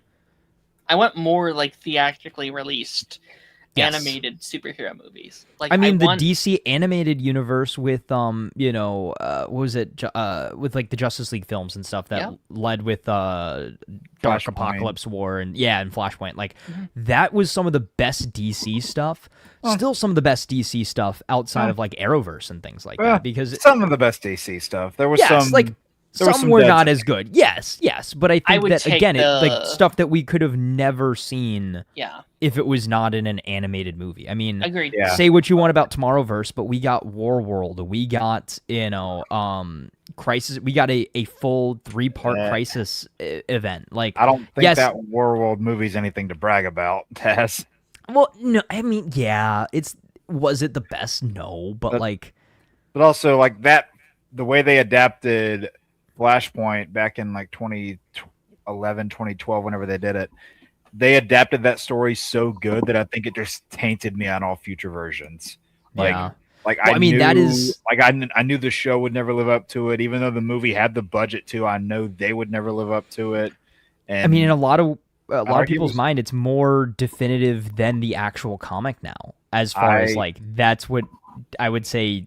75 to 80% of people think about when they think of Flashpoint is that animated movie. I don't fault them for having that mindset. Or that silly dubbed scene where the Reverse Flash is saying some freaky stuff. It was me, Barry. No, but yeah, no. I killed Mufasa. Kidding. There you This go. is Darren. your message if you have not watched My Adventures with Superman. And it's Yes. so interesting though too, because like 2 weeks ago, I was kind of complaining how the show was getting a little bit too silly. We for both me, were. and We it were was just like, it was yeah, like it's like, it's I was like, okay, yeah, whatever. we're doing a musical number and we're being kind of silly, and I don't know, maybe they were trying to like have a little fun before they went full apocalypse. We'll talk about that here in a little bit. Yeah. But I don't know. It's like, yeah, we're doing an episode called "Death of Superman," which they cut out the intro altogether. They're like, all right, have Yeah. this little And it title had card its for own ya. little title card. Yeah. I don't know. I was like, I don't think they're going to do it. But there was, when it was coming close to it, I was like, are you going to do it? Are you going to? Well, when he was powering up, again, I thought that my theory was going to come true, that Cyborg Superman was going to turn into Doomsday, right? But then they also kind of made him sort of like Metallo too, in a way, with the kryptonite heart and everything. I wonder if they're opening themselves up to do Doomsday down the line, because I do think Doomsday is such a like, that feels like that might be a good like final season villain. But that's perhaps. so interesting though, that they've now used the Death of Superman title, right? Is like, but they used it and flipped it on its head. I guess we can talk about that now, right? Is so Death of Superman is not the physical death of Superman, but the death of Superman's powers currently. Is exactly what Superman and Lois did in their show. I'm not saying they copied them. I'm just saying they did it two very similar things where he actually succeeded. Like that's the one time Doomsday actually won, is it ultimately was the death of Superman, which I'm wondering if that's why they've done so many Kryptonians this season, because we need them. You know what I mean? Like, I think we need some sort of reign of the Supermen. I don't know. I'm really excited. Honestly, I'm actually really excited to see Supergirl hopefully thrive these next couple weeks. Hopefully, I really hope they actually let it sit a little bit. Like, I don't want to fix it next week. I want a couple episodes to like live in that a little bit. I will say, A for effort, no Kara Jimmy relationship drama this week. Yes. No Jimmy at all, was there? I mean, he was there. He was driving the truck. Okay. I don't know if he said anything, actually. Okay. I mean, we've had a lot of it this season. I think he can afford to take a week off. Yeah. But no, like, I'm really excited because like you have the arc this season for Kara to be who am I? Like, who is Kara's, like, who is Kara, but ultimately who is Supergirl? Like, you have the Cat Grant scene being like, why, why would we need a Supergirl if we have a Superman? And no more Superman. Like, very symbolic too. Did you see that kind of they hung the shot there at the end on the statue of Superman and Supergirl, and Clark's statue was destroyed where Supergirl's statue is still standing. I didn't see that. That's really cool. Nice little detail. And yeah, I think maybe that can do what I wanted them to do. Like I said a couple weeks ago, it's like I didn't want Kara and Jimmy to get together immediately because I wanted an arc of Kara finding herself. And I'm hoping maybe this will give her the distraction she needs from the dating apps and Jimmy to like find out who is Kara on her own without Jimmy. Like I think maybe that's something that they could maybe dive into. And again, I really hope they don't fix it next week. I want at least next week to be no Superman whatsoever. If like episode 7 they want to get, that's fine, I guess, whatever. But so, but this is five of a 10 episode season. Yes, we have 5 more of the season. Okay, I would say I wouldn't want him to get his powers back, honestly, at least until 8, or even like the end of 8, leading into like the penultimate. Okay. Let it sit. Give Kara an episode. Give Bizarro an episode. Bizarro's also a thing you can do, Maybe we get a whole episode. Who knows? Maybe we get a whole episode in this new future that John returned to. I wonder if Bizarro could be our way of like getting his powers back or whatever. Could we do maybe we do a My Adventures thing where like he needs his blood or something. I don't know. Like he needs to transmute. I don't know. Like do something. Like something that he has is the key to getting his powers back or something. Well, I don't know. Maybe, though, this is how we tie into, like, the future and the Legion and stuff like that, possibly, is they save the day, so to speak, in present day, fix John's future, and then now the future that John comes from is a future with the Legion of Superheroes, and that's how you bring in like your Brainiac and stuff like that, and maybe You it's just basically described Arrow's flash forwards. yeah, I guess, but from the future, John comes back and is like, "Hey, Dad, we've got something to fix your powers now.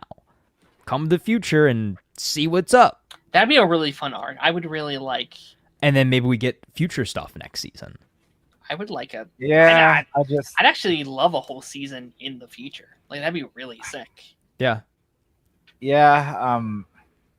I guess I know CW again. I just don't want it to turn into a Flash problem where they like visit the future multiple times and then act like it's not constantly changing. Like act like stuff that they do is set in stone. Yeah. Because it would just kind of erase the stakes after a while. Well, here's my question.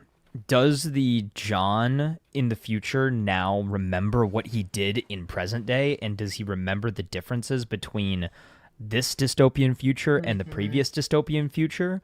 Or are we going to go through this whole process again as like, oh, shoot, I got to get out. I got to come back. And they're like, John, you just left. And he's like, what? What are you talking about? Never been here before. Yeah. Yeah. And then they've met a different, yet again, a different incarnation of John. I'm really confused about the timeline of it all. Like, I feel like maybe I'm just misunderstanding it. It's implied this was the moment Superman dies, right? Like, yes, however, but the timetable was moved up. Like, it's implied that basically this was always going to happen, but John's involvement in the past now moved the timetable up so that it happened before he was born. So he had even more of a reason to save Clark. Okay. Yes, it just got fast tracked because say if we're talking like original timeline Flash or whatever, in the OG timeline, the future that this John comes from, Hank Henshaw still goes crazy, goes berserk, destroys the city, kills Superman, and eventually kills Lois. But that was only after John was born, and like was it a year from then? Was it 5 years from then? It doesn't necessarily matter. Think how in Elseworlds they fast-tracked Crisis to happen 5 years earlier than it was supposed to. Mm-hmm. Sure. Okay. All right. That makes sense. I am really curious what the new apocalyptic event is, right? Like we now have a new future we got to deal with. Like Jake I don't think there's necessarily a new apocalyptic event. I think it's just now that Hank Henshaw is not the one that took over the world, now Lex is free and clear to take over the world. Yeah, I mean, I'm just curious, like, what are the events that led to that? Like, is he going to take the tech or whatever and do more so like mindless drones? I guess is kind of what the idea was. Is more like instead of hybrid, it's more so just right. Yes, is that he's seen the error of his ways with Hank and giving him too much of a mind of his own, and now he's literally just got bots. Yeah. I'm going to give Lex these next 5 episodes, and then I'll say I'm not a fan. Right? I've given him Frieza many. Luther. Yes, I've given him many chances. I've given him now 2.5 seasons. I do not like him. But you know what? Sometimes it takes a while for someone to become a villain, their true version of their characters. I know you don't like Slade either, but I kind of liked him. I don't know. I like Slade if I don't think of him as Slade. Like I think he's a fun. Like I like his character, but I just hear the dad from Rick and Morty, and I don't even watch Rick and Morty. I keep forgetting that. You're right. I don't even watch that show, and I just hear his. I don't know. Again, I just can't compare it to like Manu Bennett. And well, yes, but again, he's a completely different version of Slade, though. Or even like Mark Ralston, for example. Yeah, I know. It's a very different take on those Slade ones. Yeah. Like I don't see this guy like hunting down Dick Grayson and like traumatizing him. Like I don't see him as that guy. I kind of do see him like going at like trying to traumatize people. Like he is kind of like a a rage baiter in a way, I guess. I don't see him doing the fucking the like Judas Contract. Like I don't see that as well, yeah. Yes, of course. Which is again adaptations for a reason. They're doing different things. Again, this show I've always kind of given a little bit of a pass on the comic accuracy of it all.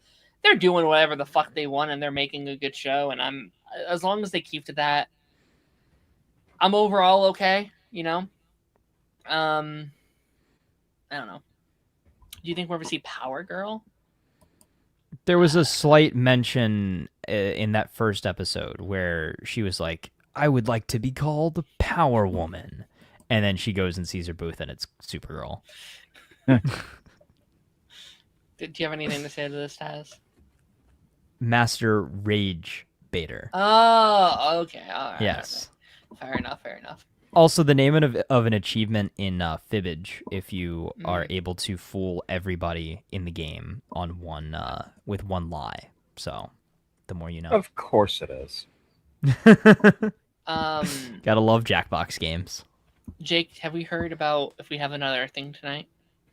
No, that's next Monday. So, Okay, we're good.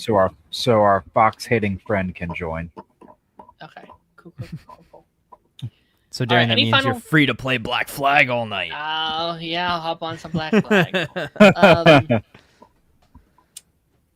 Any other final thoughts on My Adventures before we move on to our final show here? No, I just think definitely this, last couple episodes really feels like the season's kind of really getting going, and yeah, I kind of ended this episode saying like, all right, now what?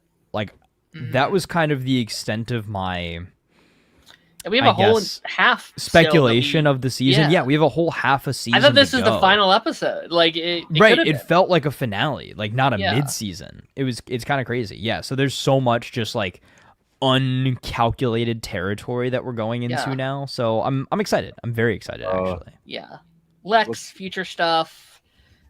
We done with Cyborg Superman, I guess, which again I thought would be a bigger role. Yeah. Bizarro, maybe. I don't know. I wonder if like I don't know. Looks like we're gonna have a whole onslaught of stuff this season. Yes. Alrighty. We're going to move on to our final show here. A little show no one here really cares about. I don't even know why we're talking about it today. You know why. It is X-Men 97, episode 4. See, that's my... Yeah. Instead of having a drop, I'll just do the guitar riff myself. I mean, someone could just call me on my phone because it's my ringtone. That's cool. Take, what is it, like a radio show? Take calling questions, and every time you get a call... Is it on, like... Jay? Huh? Is your ringer on? Yeah, it's on. Okay. I went and grabbed from my phone because I had a feeling you were about to do it. I'm doing it. I'm testing it out. I don't text you that much. I had to scroll. Thanks. We text other places. I I'm don't kidding. text you unless you're on stream.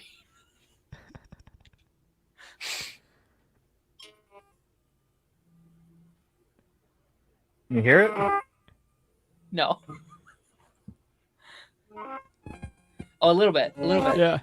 There we go. Yeah, nice. The, like non-copyright version of it. Yeah. Nice. Yeah. Nice. Call declined. Hello, Jake. This is me leaving you a message. Go eat some waffles. Okay, goodbye. I already had waffles today. Chill out.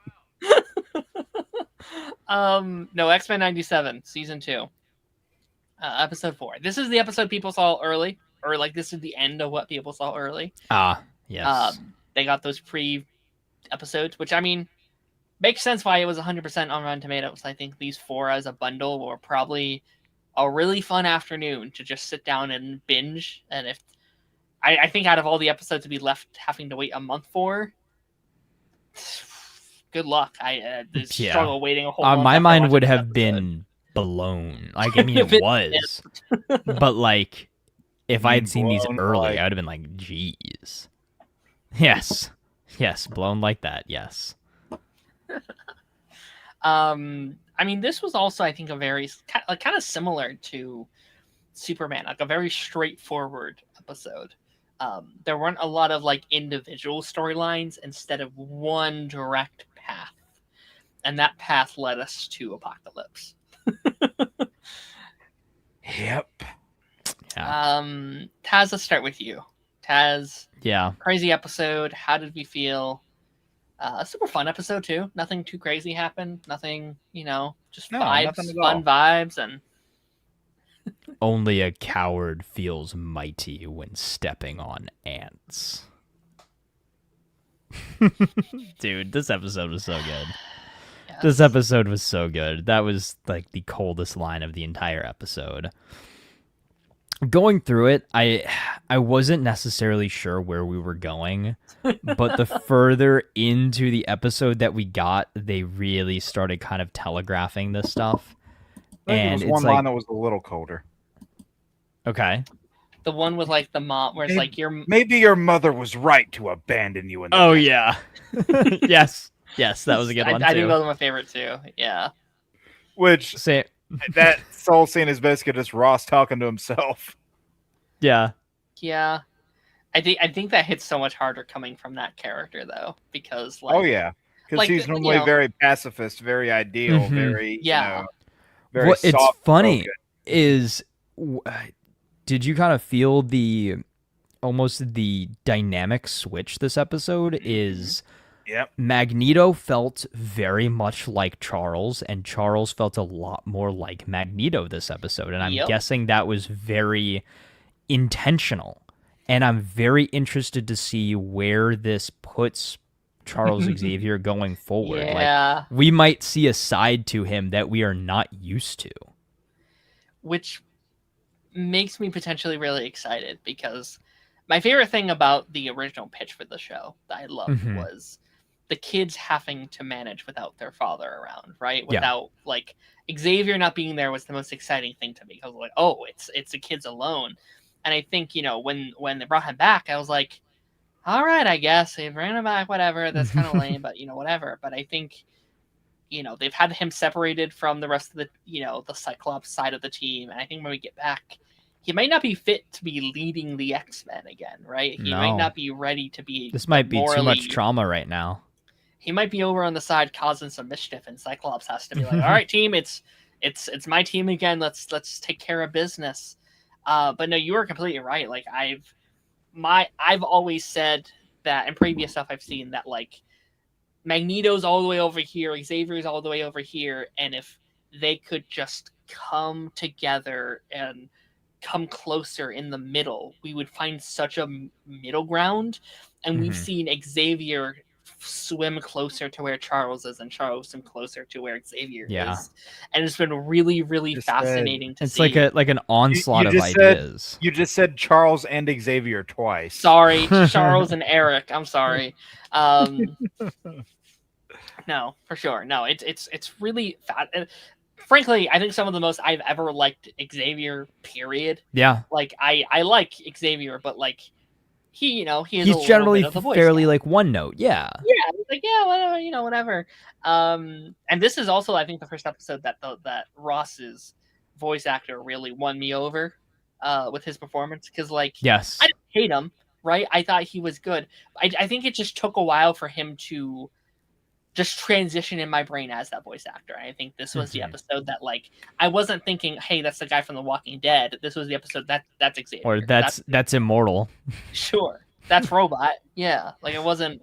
We could have pressed it again, Taz, but you used it too many times. Yeah. No. Where's Omni Man? No, he did a fit like that. The actor did a brilliant job playing that character this week. Just the high gravitas of what he had to do. I like it a lot. I like it a real lot. Where is Magneto? Is he safe? Is he all right? It seems in your anger you killed him. Yeah, we've been beating around the bush. No. Magneto's freaking dead, bro.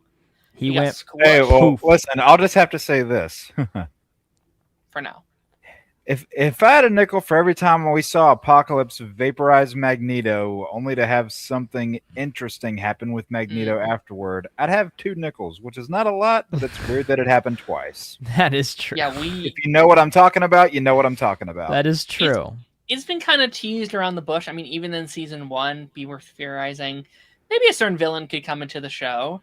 And this season, like especially episode 4, where we're like, Is Even that 3. teasing that villain? I'm sorry, 3. Yes, 3. Yeah. We were like, is that teasing that villain? Is dialogue or certain images teasing that?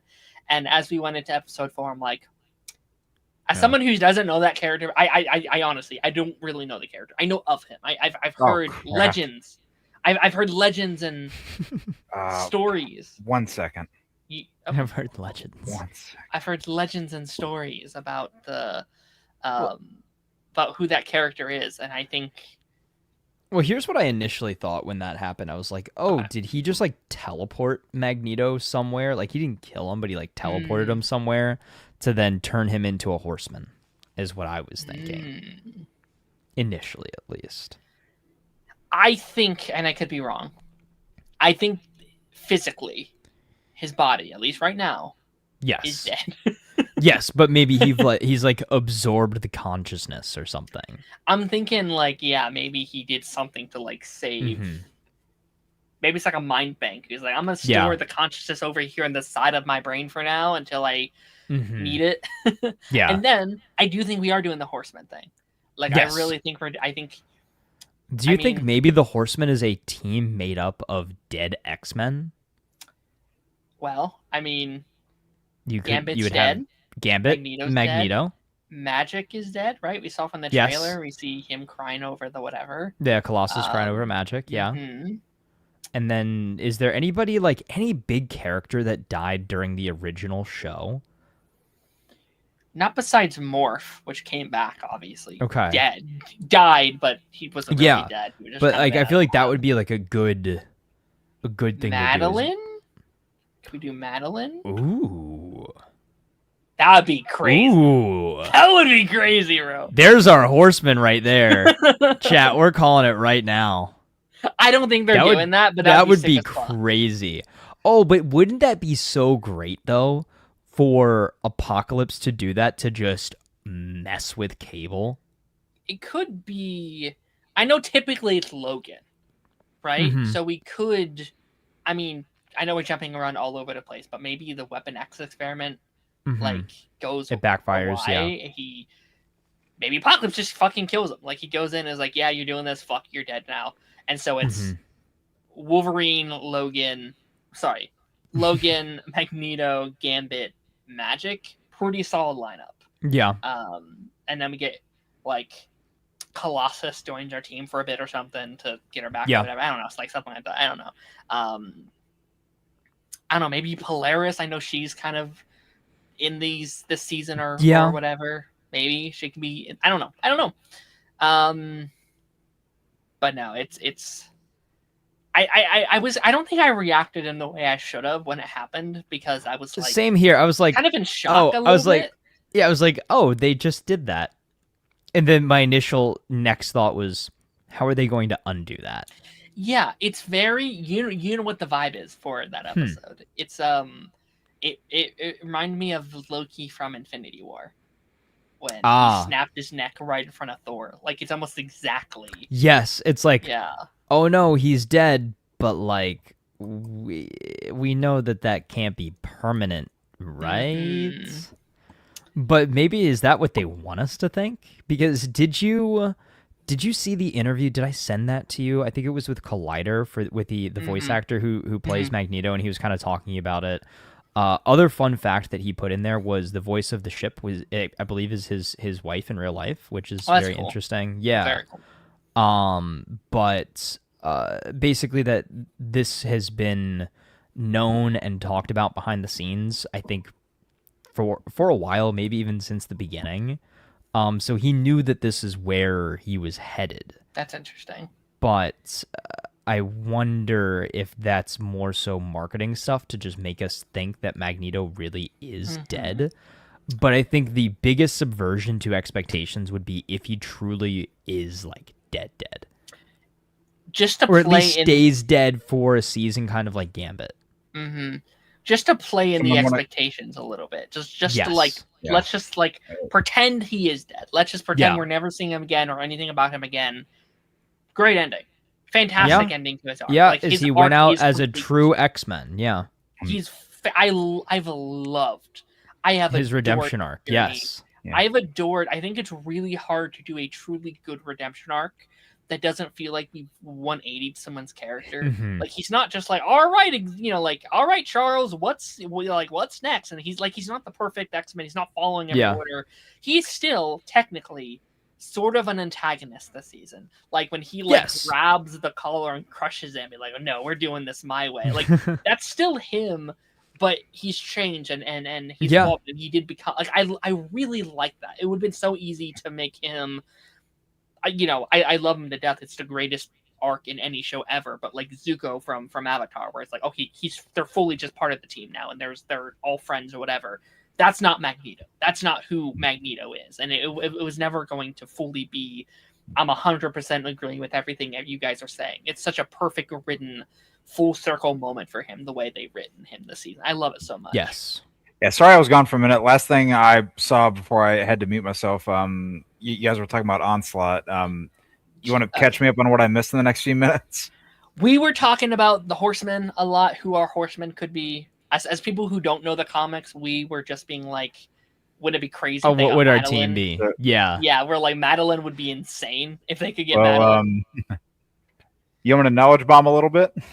Okay. We also talked Logan too, how we think maybe they'll probably get Logan perhaps. So Logan Enlighten us. Logan is, it's likely. I'll say there's one thing about this season that I'm not going to go into, but Okay. Logan is likely because for anybody who doesn't know, when the Fatal Attraction story happened in the comics, where he lost his adamantium, to get it back, and I might have got into this a little bit last time, but Apocalypse gave Sabretooth adamantium, and Wolverine fought Sabretooth filled with adamantium while Wolverine still had his bone claws.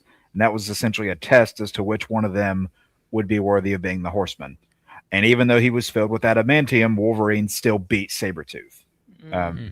And he's in this season. He was able to get the adamantium back, but he didn't take the offer. Now, Wolverine has been the Horseman Death before in comics, and they're already teasing that another character is going to be said Horseman of Death, as you saw at the end of season 1.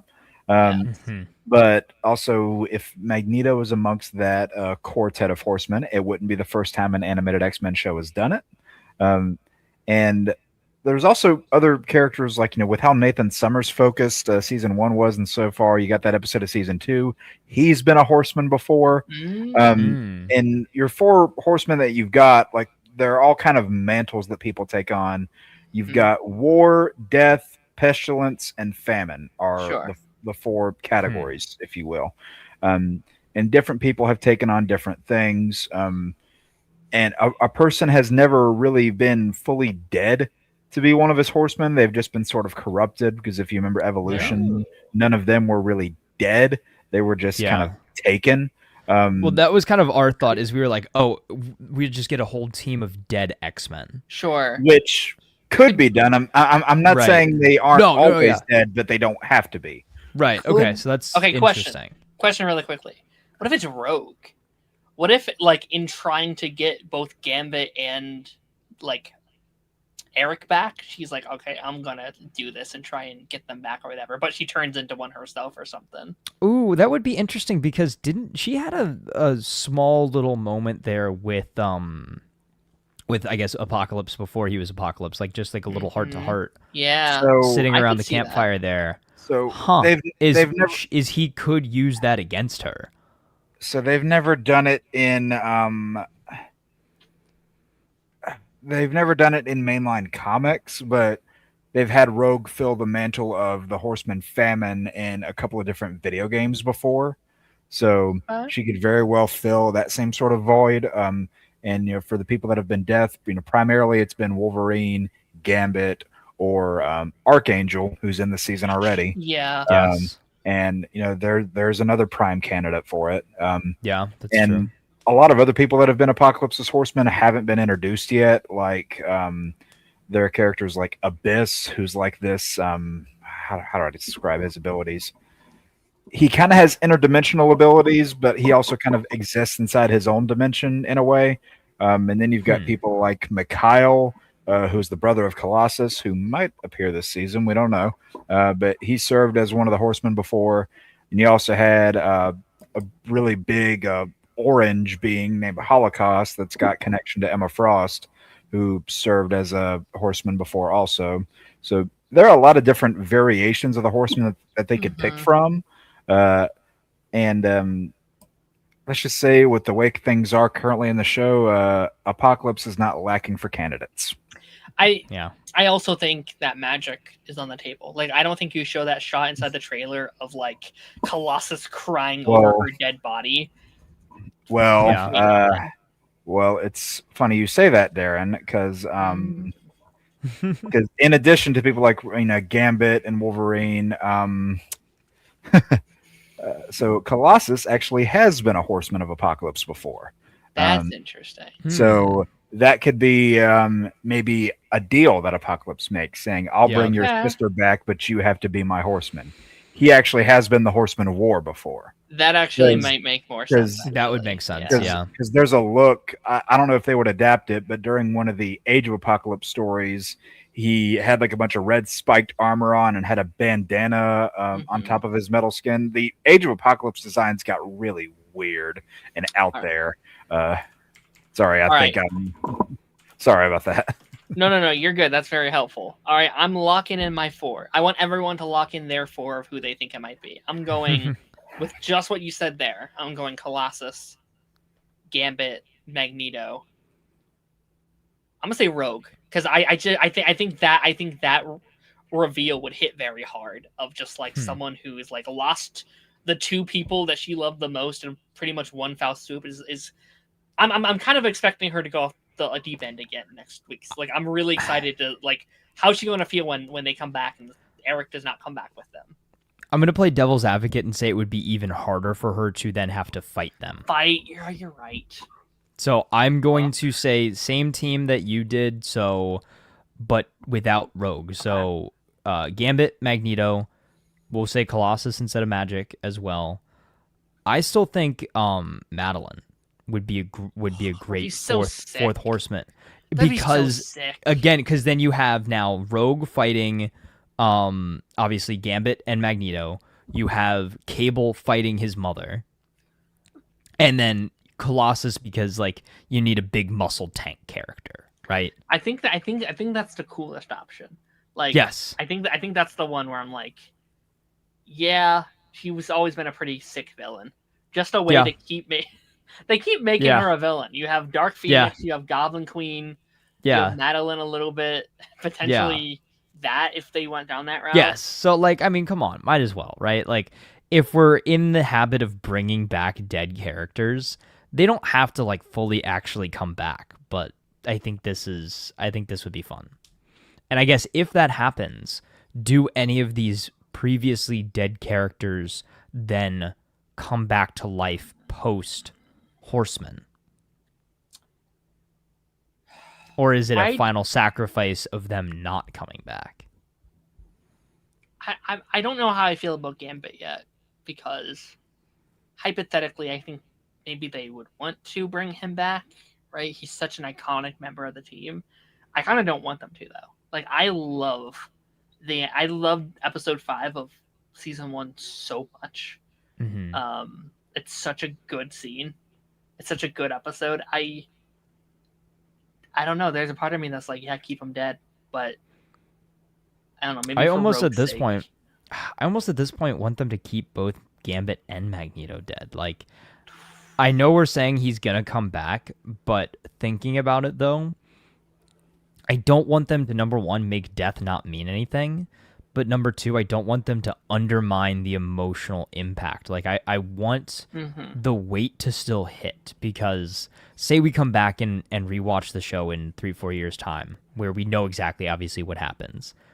These scenes where, like, these moments, say, like, episode 5 of season 1 where Gambit dies, like, it's not going to hit as hard because you're like, oh, yeah, he's going to come back in episode 6 of season 2 as a horseman, and then they're going to bring him back to life after that. Or Magneto dies at the end of episode 4 here, and it's like, oh, no, it's fine because he'll be back by the end of the season, and it'll be like nothing ever happened. Yeah. Like, that is my only thing. I think that it would be a great way to satisfy fans of like I miss these characters, but also do it in such a way that it respects their sacrifice and you kind of free them from the control, but show still like, hey, like that's it. Like we can't fully bring them back.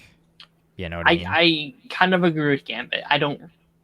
I think bringing him as a horseman is going to be very traumatic. I think that's made a very cool moment. Yeah. Magneto, I'm more okay with. I think I'm more okay with Magneto coming back, especially, and I'll probably hand the keys to Jake here in a second. If we are doing Onslaught, which we've teased now, you didn't know really anything about Onslaught, right? Have you done any research since I kind of introduced? Yeah, I did. I did a little bit. Yeah. I was about to say, do you need help from the wiki?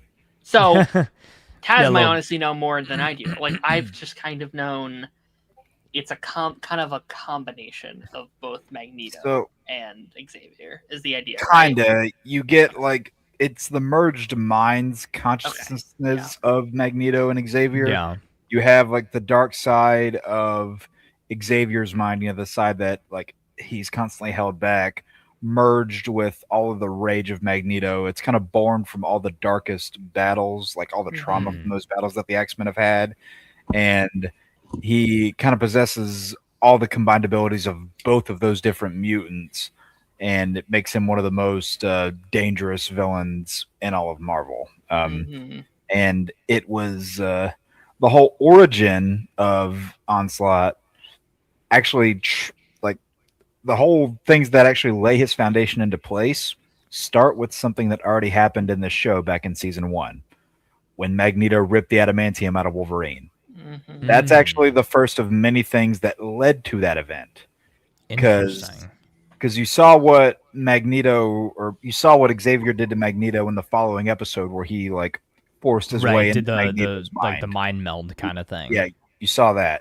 In actual comics, he shut down Magneto's mind completely, like made it kind of dormant. And in that moment, you had Magneto's kind of malicious intent leak into Xavier's subconscious and merge with his own anger. And that kind of formed a different persona that steadily started growing over time. And then was this like a completely separate body and entity, or was this mind then, did it take over Charles's body or Eric's body? Wait, can you ask that again? I'm sorry. So no. So the I guess if the consciousness of Onslaught is the darkest parts of both of their minds, was the then physical embodiment of that a completely different entity where these consciousnesses then I guess convened into, or did it take over one of them? So eventually Onslaught did get his own body. It started by just being kind of a symbiote almost to Xavier's body.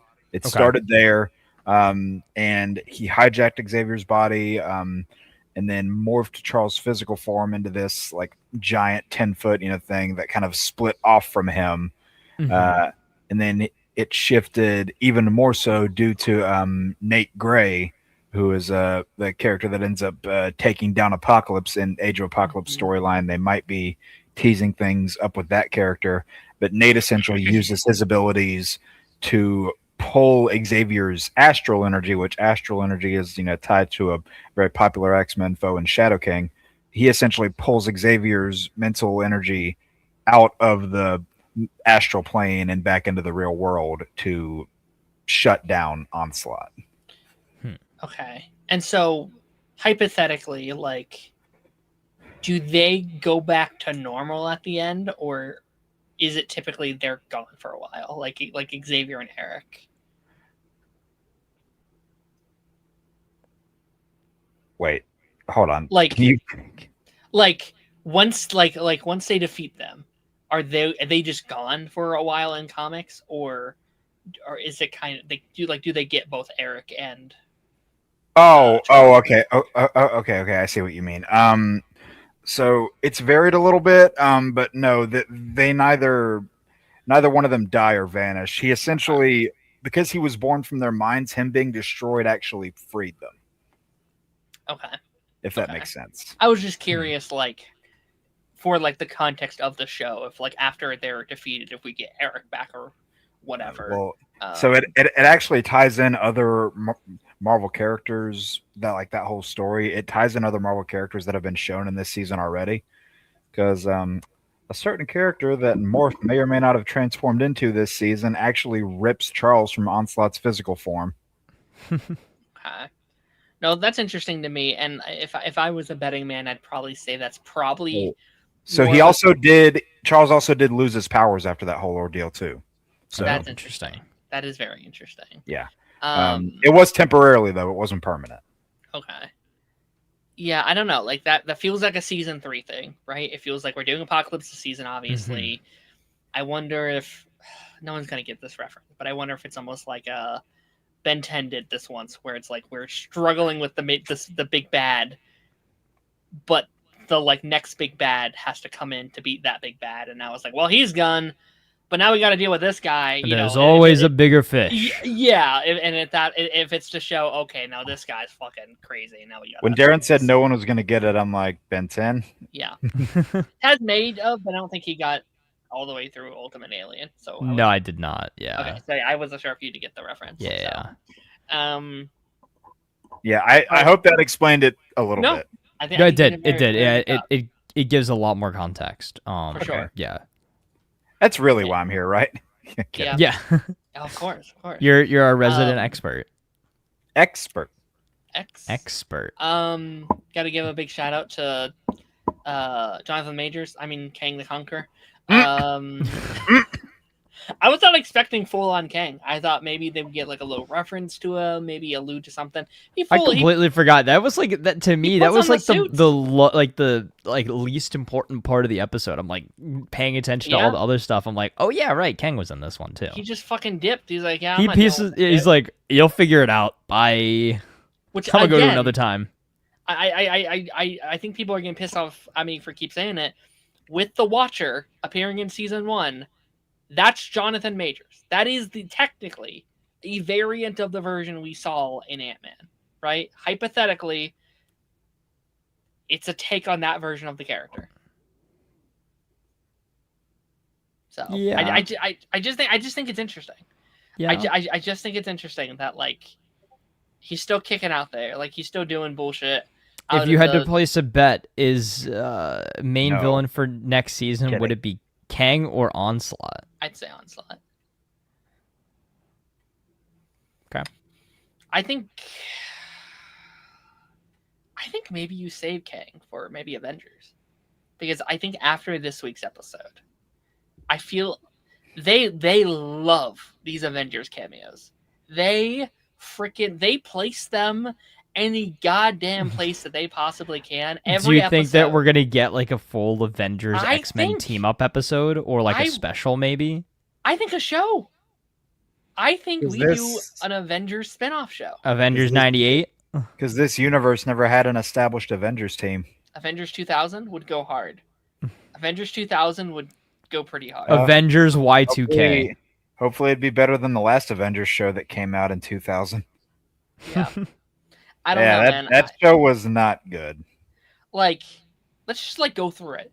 Like in universe, we've seen in like just in this show, we've seen Hulk, we've seen Thor, we've seen Iron Man, we've seen Captain America multiple times, Cloak and Dagger, Spider-Man, Daredevil. Did I say Black Panther yet? No, but you didn't say Black Widow either. Black Widow just appeared. Strange. Quicksilver, Scarlet Witch. Strange. That's like 12 people. The Shredder. Silver Samurai is what he's talking about. Yeah, I know. I mean, also like within this whole universe too. You said you said Daredevil already, right? Okay. I'm trying to think if there were like. I'm trying to think if there were like other characters from the earlier seasons of all these shows that appeared in like a one-off or something. I mean, Deadpool is sometimes an Avenger, right? Yeah. Fantastic Four. I was going to say technically they fit into those stories. 98 Spider-Man is in there, then yeah. I mean, if we're doing Kang, that's Fantastic Four, right?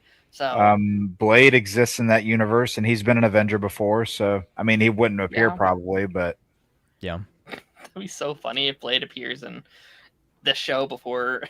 I mean, he was pretty badass in the Spider-Man cartoon back in the day. I don't know if anybody remembers, but I need to watch it. I know. wait, I have you Watch not it. seen the Watch Spider-Man it. cartoon, a Darren? little bit, couple episodes. I know. I started it after season 1 of the show, and my brain was like, So "I'll just wait until good. then." Listen, Darren, you've already done that with the Blade movie, and it hasn't worked out for I you. know. My Don't make that logic was like, mistake "I'll again. wait until they do a Spider-Man animated revival, whatever." I just need to watch it. I know. It's so good. I mean, with that logic, we have Punisher, which isn't inherently an Avenger, but in the same general Yep. vicinity, same Yeah, kind and of. yeah, he's been in there before too. Mhm. You even had the Prowler in one episode. Yeah. I feel like there's another really obvious one I'm forgetting. War Machine has technically shown up in that universe Okay. All right. because he popped up in the Spider-Man cartoon alongside Iron Man. Okay. But yeah, like the ending of the episode, the cliffhanger, which, by the way, I was spoiled for the episode. Uh-oh. But I'm kind of grateful for it because I thought, silly me, that the Captain America cameo was going to be the biggest shock of the episode. You know, would make sense that Logan and Rogers teaming up again would be the biggest reveal of the episode. No. So my expectations were like, okay, Captain America, that'll be cool, whatever. And then nope, not even the biggest thing. I'd argue Kang and Magneto stuff was obviously the bigger stuff of the episode. Yeah. It looks like they're going to be giving Logan his old adamantium back. Yeah, I was talking to Jake about it on Ronan's show, but there's part of me that was a little disappointed in that scene because I was like, I want Captain America for the episode. I want another Logan and Rogers team up episode like in the classic show. I want them to go on that mission. I was like, no, look, you can't do this alone. I'll help you or something. I don't know. When you have 15 episodes, 20 episodes to play with, that kind of thing might be more feasible, but I don't know. Yeah. It is what it is, I guess. It is what it is. I don't know. I think Darren just wants to see another blue and red hero voiced by Josh Keaton. Maybe. It is funny that he's voiced like so many freaking Marvel characters at this point. Yeah. Mm-hmm. Yeah. Like Spider-Man, Harry Osborn, Captain America, Iceman, I even think once. A lot of different characters. Him and James Arnold Taylor have voiced so many comic book characters. It's insane. Mm-hmm. He played James Arnold Taylor is Magneto in Rivals. Yep. Mm-hmm. He's also been Spider-Man, Iceman, and Harry, those three characters I just named, in various games and shows. Yeah. He's but do you know play... my favorite role of James Arnold Taylor, though? What? Obi-Wan? Close second. Ratchet and Clank. Oh, nice. Yeah. Figured, actually. Josh also is going to be playing Peter's dad in the next Friendly Neighborhood season. And I won't play the intro, Jake, but he does play a character in Invincible. A spider character, if you will. Yeah. Some agent? Agent Spider? Agent of Spiders? I would watch an Invincible spinoff that is just Agent Spider, and it's just Spectacular Spider-Man Season 3 with everyone's name slightly altered. It's Harriet Osborn, and it's Flash Gordon, and it's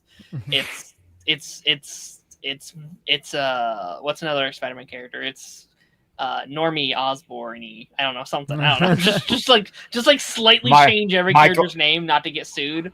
Michael Jane Jackson. Oh my god. Yeah. But yeah. Or Michelle Jane Jackson. There you go. Sure. But yeah, pretty straightforward, I'd say. Obviously the big moments, but it was all kind of leading up to these massive moments in the episode, and I'm really excited. I mean, again, next week seems to be our Logan episode.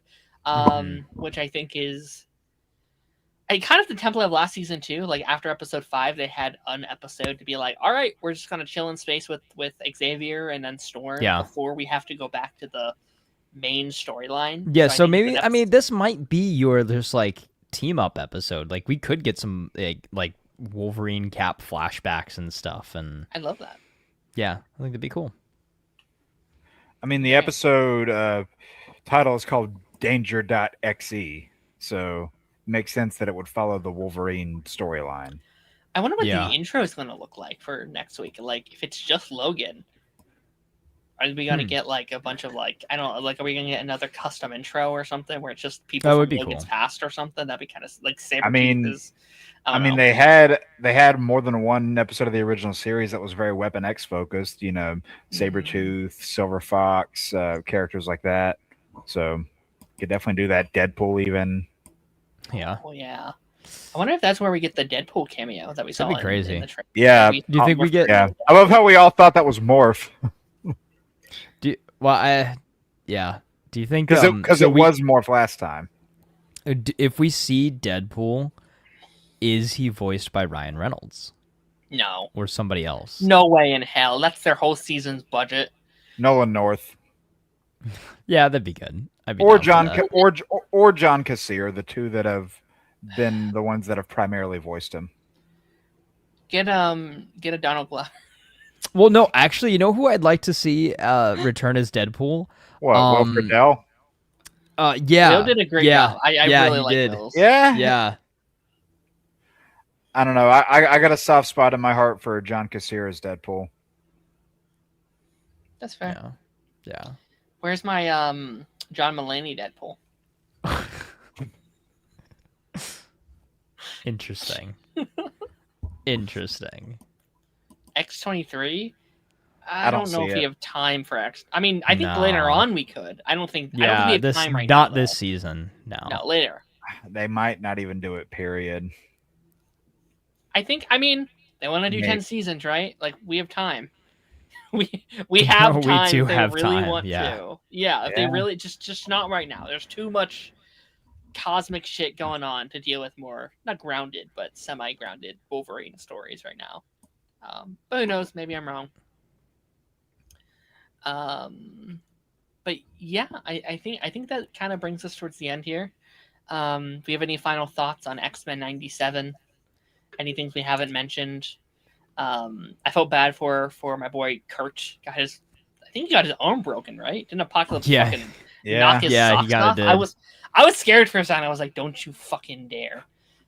Yeah. Actually, that whole scene kind of pissed me off because they were all fighting like, okay, you fight him then, and then once you get knocked down, we'll come. And I was like, fight them together, you dummy. No, they were literally doing like a Dragon Ball Z thing. Yeah, or like in a video game where you're surrounded by like 5 enemies and like they one by one come and attack you, and they like wait for you to like parry and counter kill their friend for you to like then go, okay, now it's my turn. It's like, Xavier, you can hold him down with your mind powers. Like, Kurt can hold down his arms while Rogue just like beats the shit out of him. Darren, it's cute that you think Nightcrawler can hold down Apocalypse's arm. I mean, while they could Xavier just teleport him super high in the sky and let him fall. My logic is like Xavier can like kind of pause him, right? That like he can like, I don't know, stop him from thinking for like 30 seconds, pin him to the ground while the others, I don't know, something. But they went the route that they should have not have gone. It took 30 seconds in between each individual fight. I felt kind of bad for Rogue this episode too. Yeah. She's been going through a lot. Yeah, she was like the one. I'm like, okay, if any of us can do it, it's you, Rogue, and she got knocked out pretty quickly. I was like, oh damn. God damn it. Also, if anybody had the best I mean, we knew it wouldn't happen, but if anybody had the best chance of probably turning Nur around, it would have been her. Yeah. Yeah, there was a moment where I'm like, I thought she was about to tell him about like Genosha. I was like, you better not. You better not tell him about how humans ruin the lives of people. It's like, that's probably not the best idea. Right. Because that whole conversation where he's like, you have a chance to go home and yet you don't seem glad. What's waiting for you? And she's like, it's more about what's not waiting for Yeah, I me. was like, don't you say it, Rogue. Don't you dare. But I mean, uh, Lenore just puts her heart and soul into that character. She's so good in that role. Agreed. She's fantastic. Love her. I also don't think we've ever had a bad Rogue in animation. I'm glad you said that last part. Because I was about to be like, oh, I don't know. We haven't had a bad casted Rogue in movies. That's we've true. we've had a bad written Rogue in movies. That's true. That's true.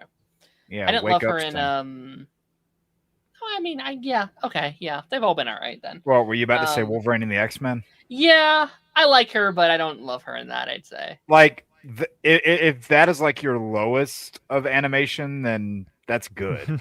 She has some cool stuff in that for sure, and she's arguably the best character in Evolution. Mm-hmm. Yeah, but I think that's going to kind of bring us to the end of our stream today. We got through a lot of topics. I think we did. a reasonable amount of time. Yeah, but we're not in the 3-hour area, which I kind of thought we may be. So I'm being glad. Let's go around the room. Say where we can find everybody. Jake, you're heading to Comic-Con here soon. You have anything that you're working on that you want people to shout out, promo, all that jazz? Well, I have due to my recording software being a big pain in the ass, I had to change the reaction to episode 4 of X-Men 97 to a video review, so look out for that. And then we got episode 5 coming in a couple of days. Got another Arkham ranking that's going to be out this week. I got a handful of shorts that I'm going to be releasing this week, some video game related, some movie related, and some things kind of in between. And I got one more Lost Levels stream before Comic-Con where we're playing Lego Batman again. And there's a lot of things I'm trying to get out by the summer. I am about 200 and change away from getting to 2K on subs, and also this close to monetization. So trying to get there on both. Hell yeah, man. Taz, Assassin's Creed boy, where can you find you? What are you working on? You can find me in the Caribbean plundering ships for the next week until the stream. until the stream. I definitely want to do a video for Black Flag Resynced. It's going to be a good test to see how the new PC records gameplay and stuff like that. I'm thinking hopefully do like a little bit more of an in-depth video, so it might take some time. I want to put some real time into this game before I do anything crazy, but definitely something will be in the works. Some sort of let's say a critique will be in the works. Ooh, very fun. We love when Taz makes art. Yeah, we love it. Well, thank you. Yeah, I mean, Pipeline Podcast. You know what? I don't know when the next Pipeline Podcast is coming out.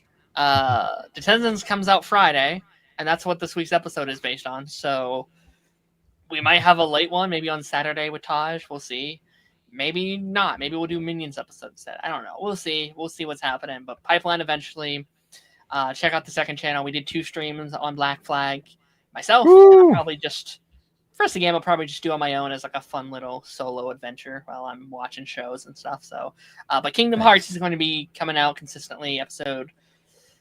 One of the episodes is coming out tomorrow. I think it's the Pirates of the Caribbean episodes. I mean, speaking of pirates, so wow, very well. Good timing, right? Well, come back next week where we make our own rum.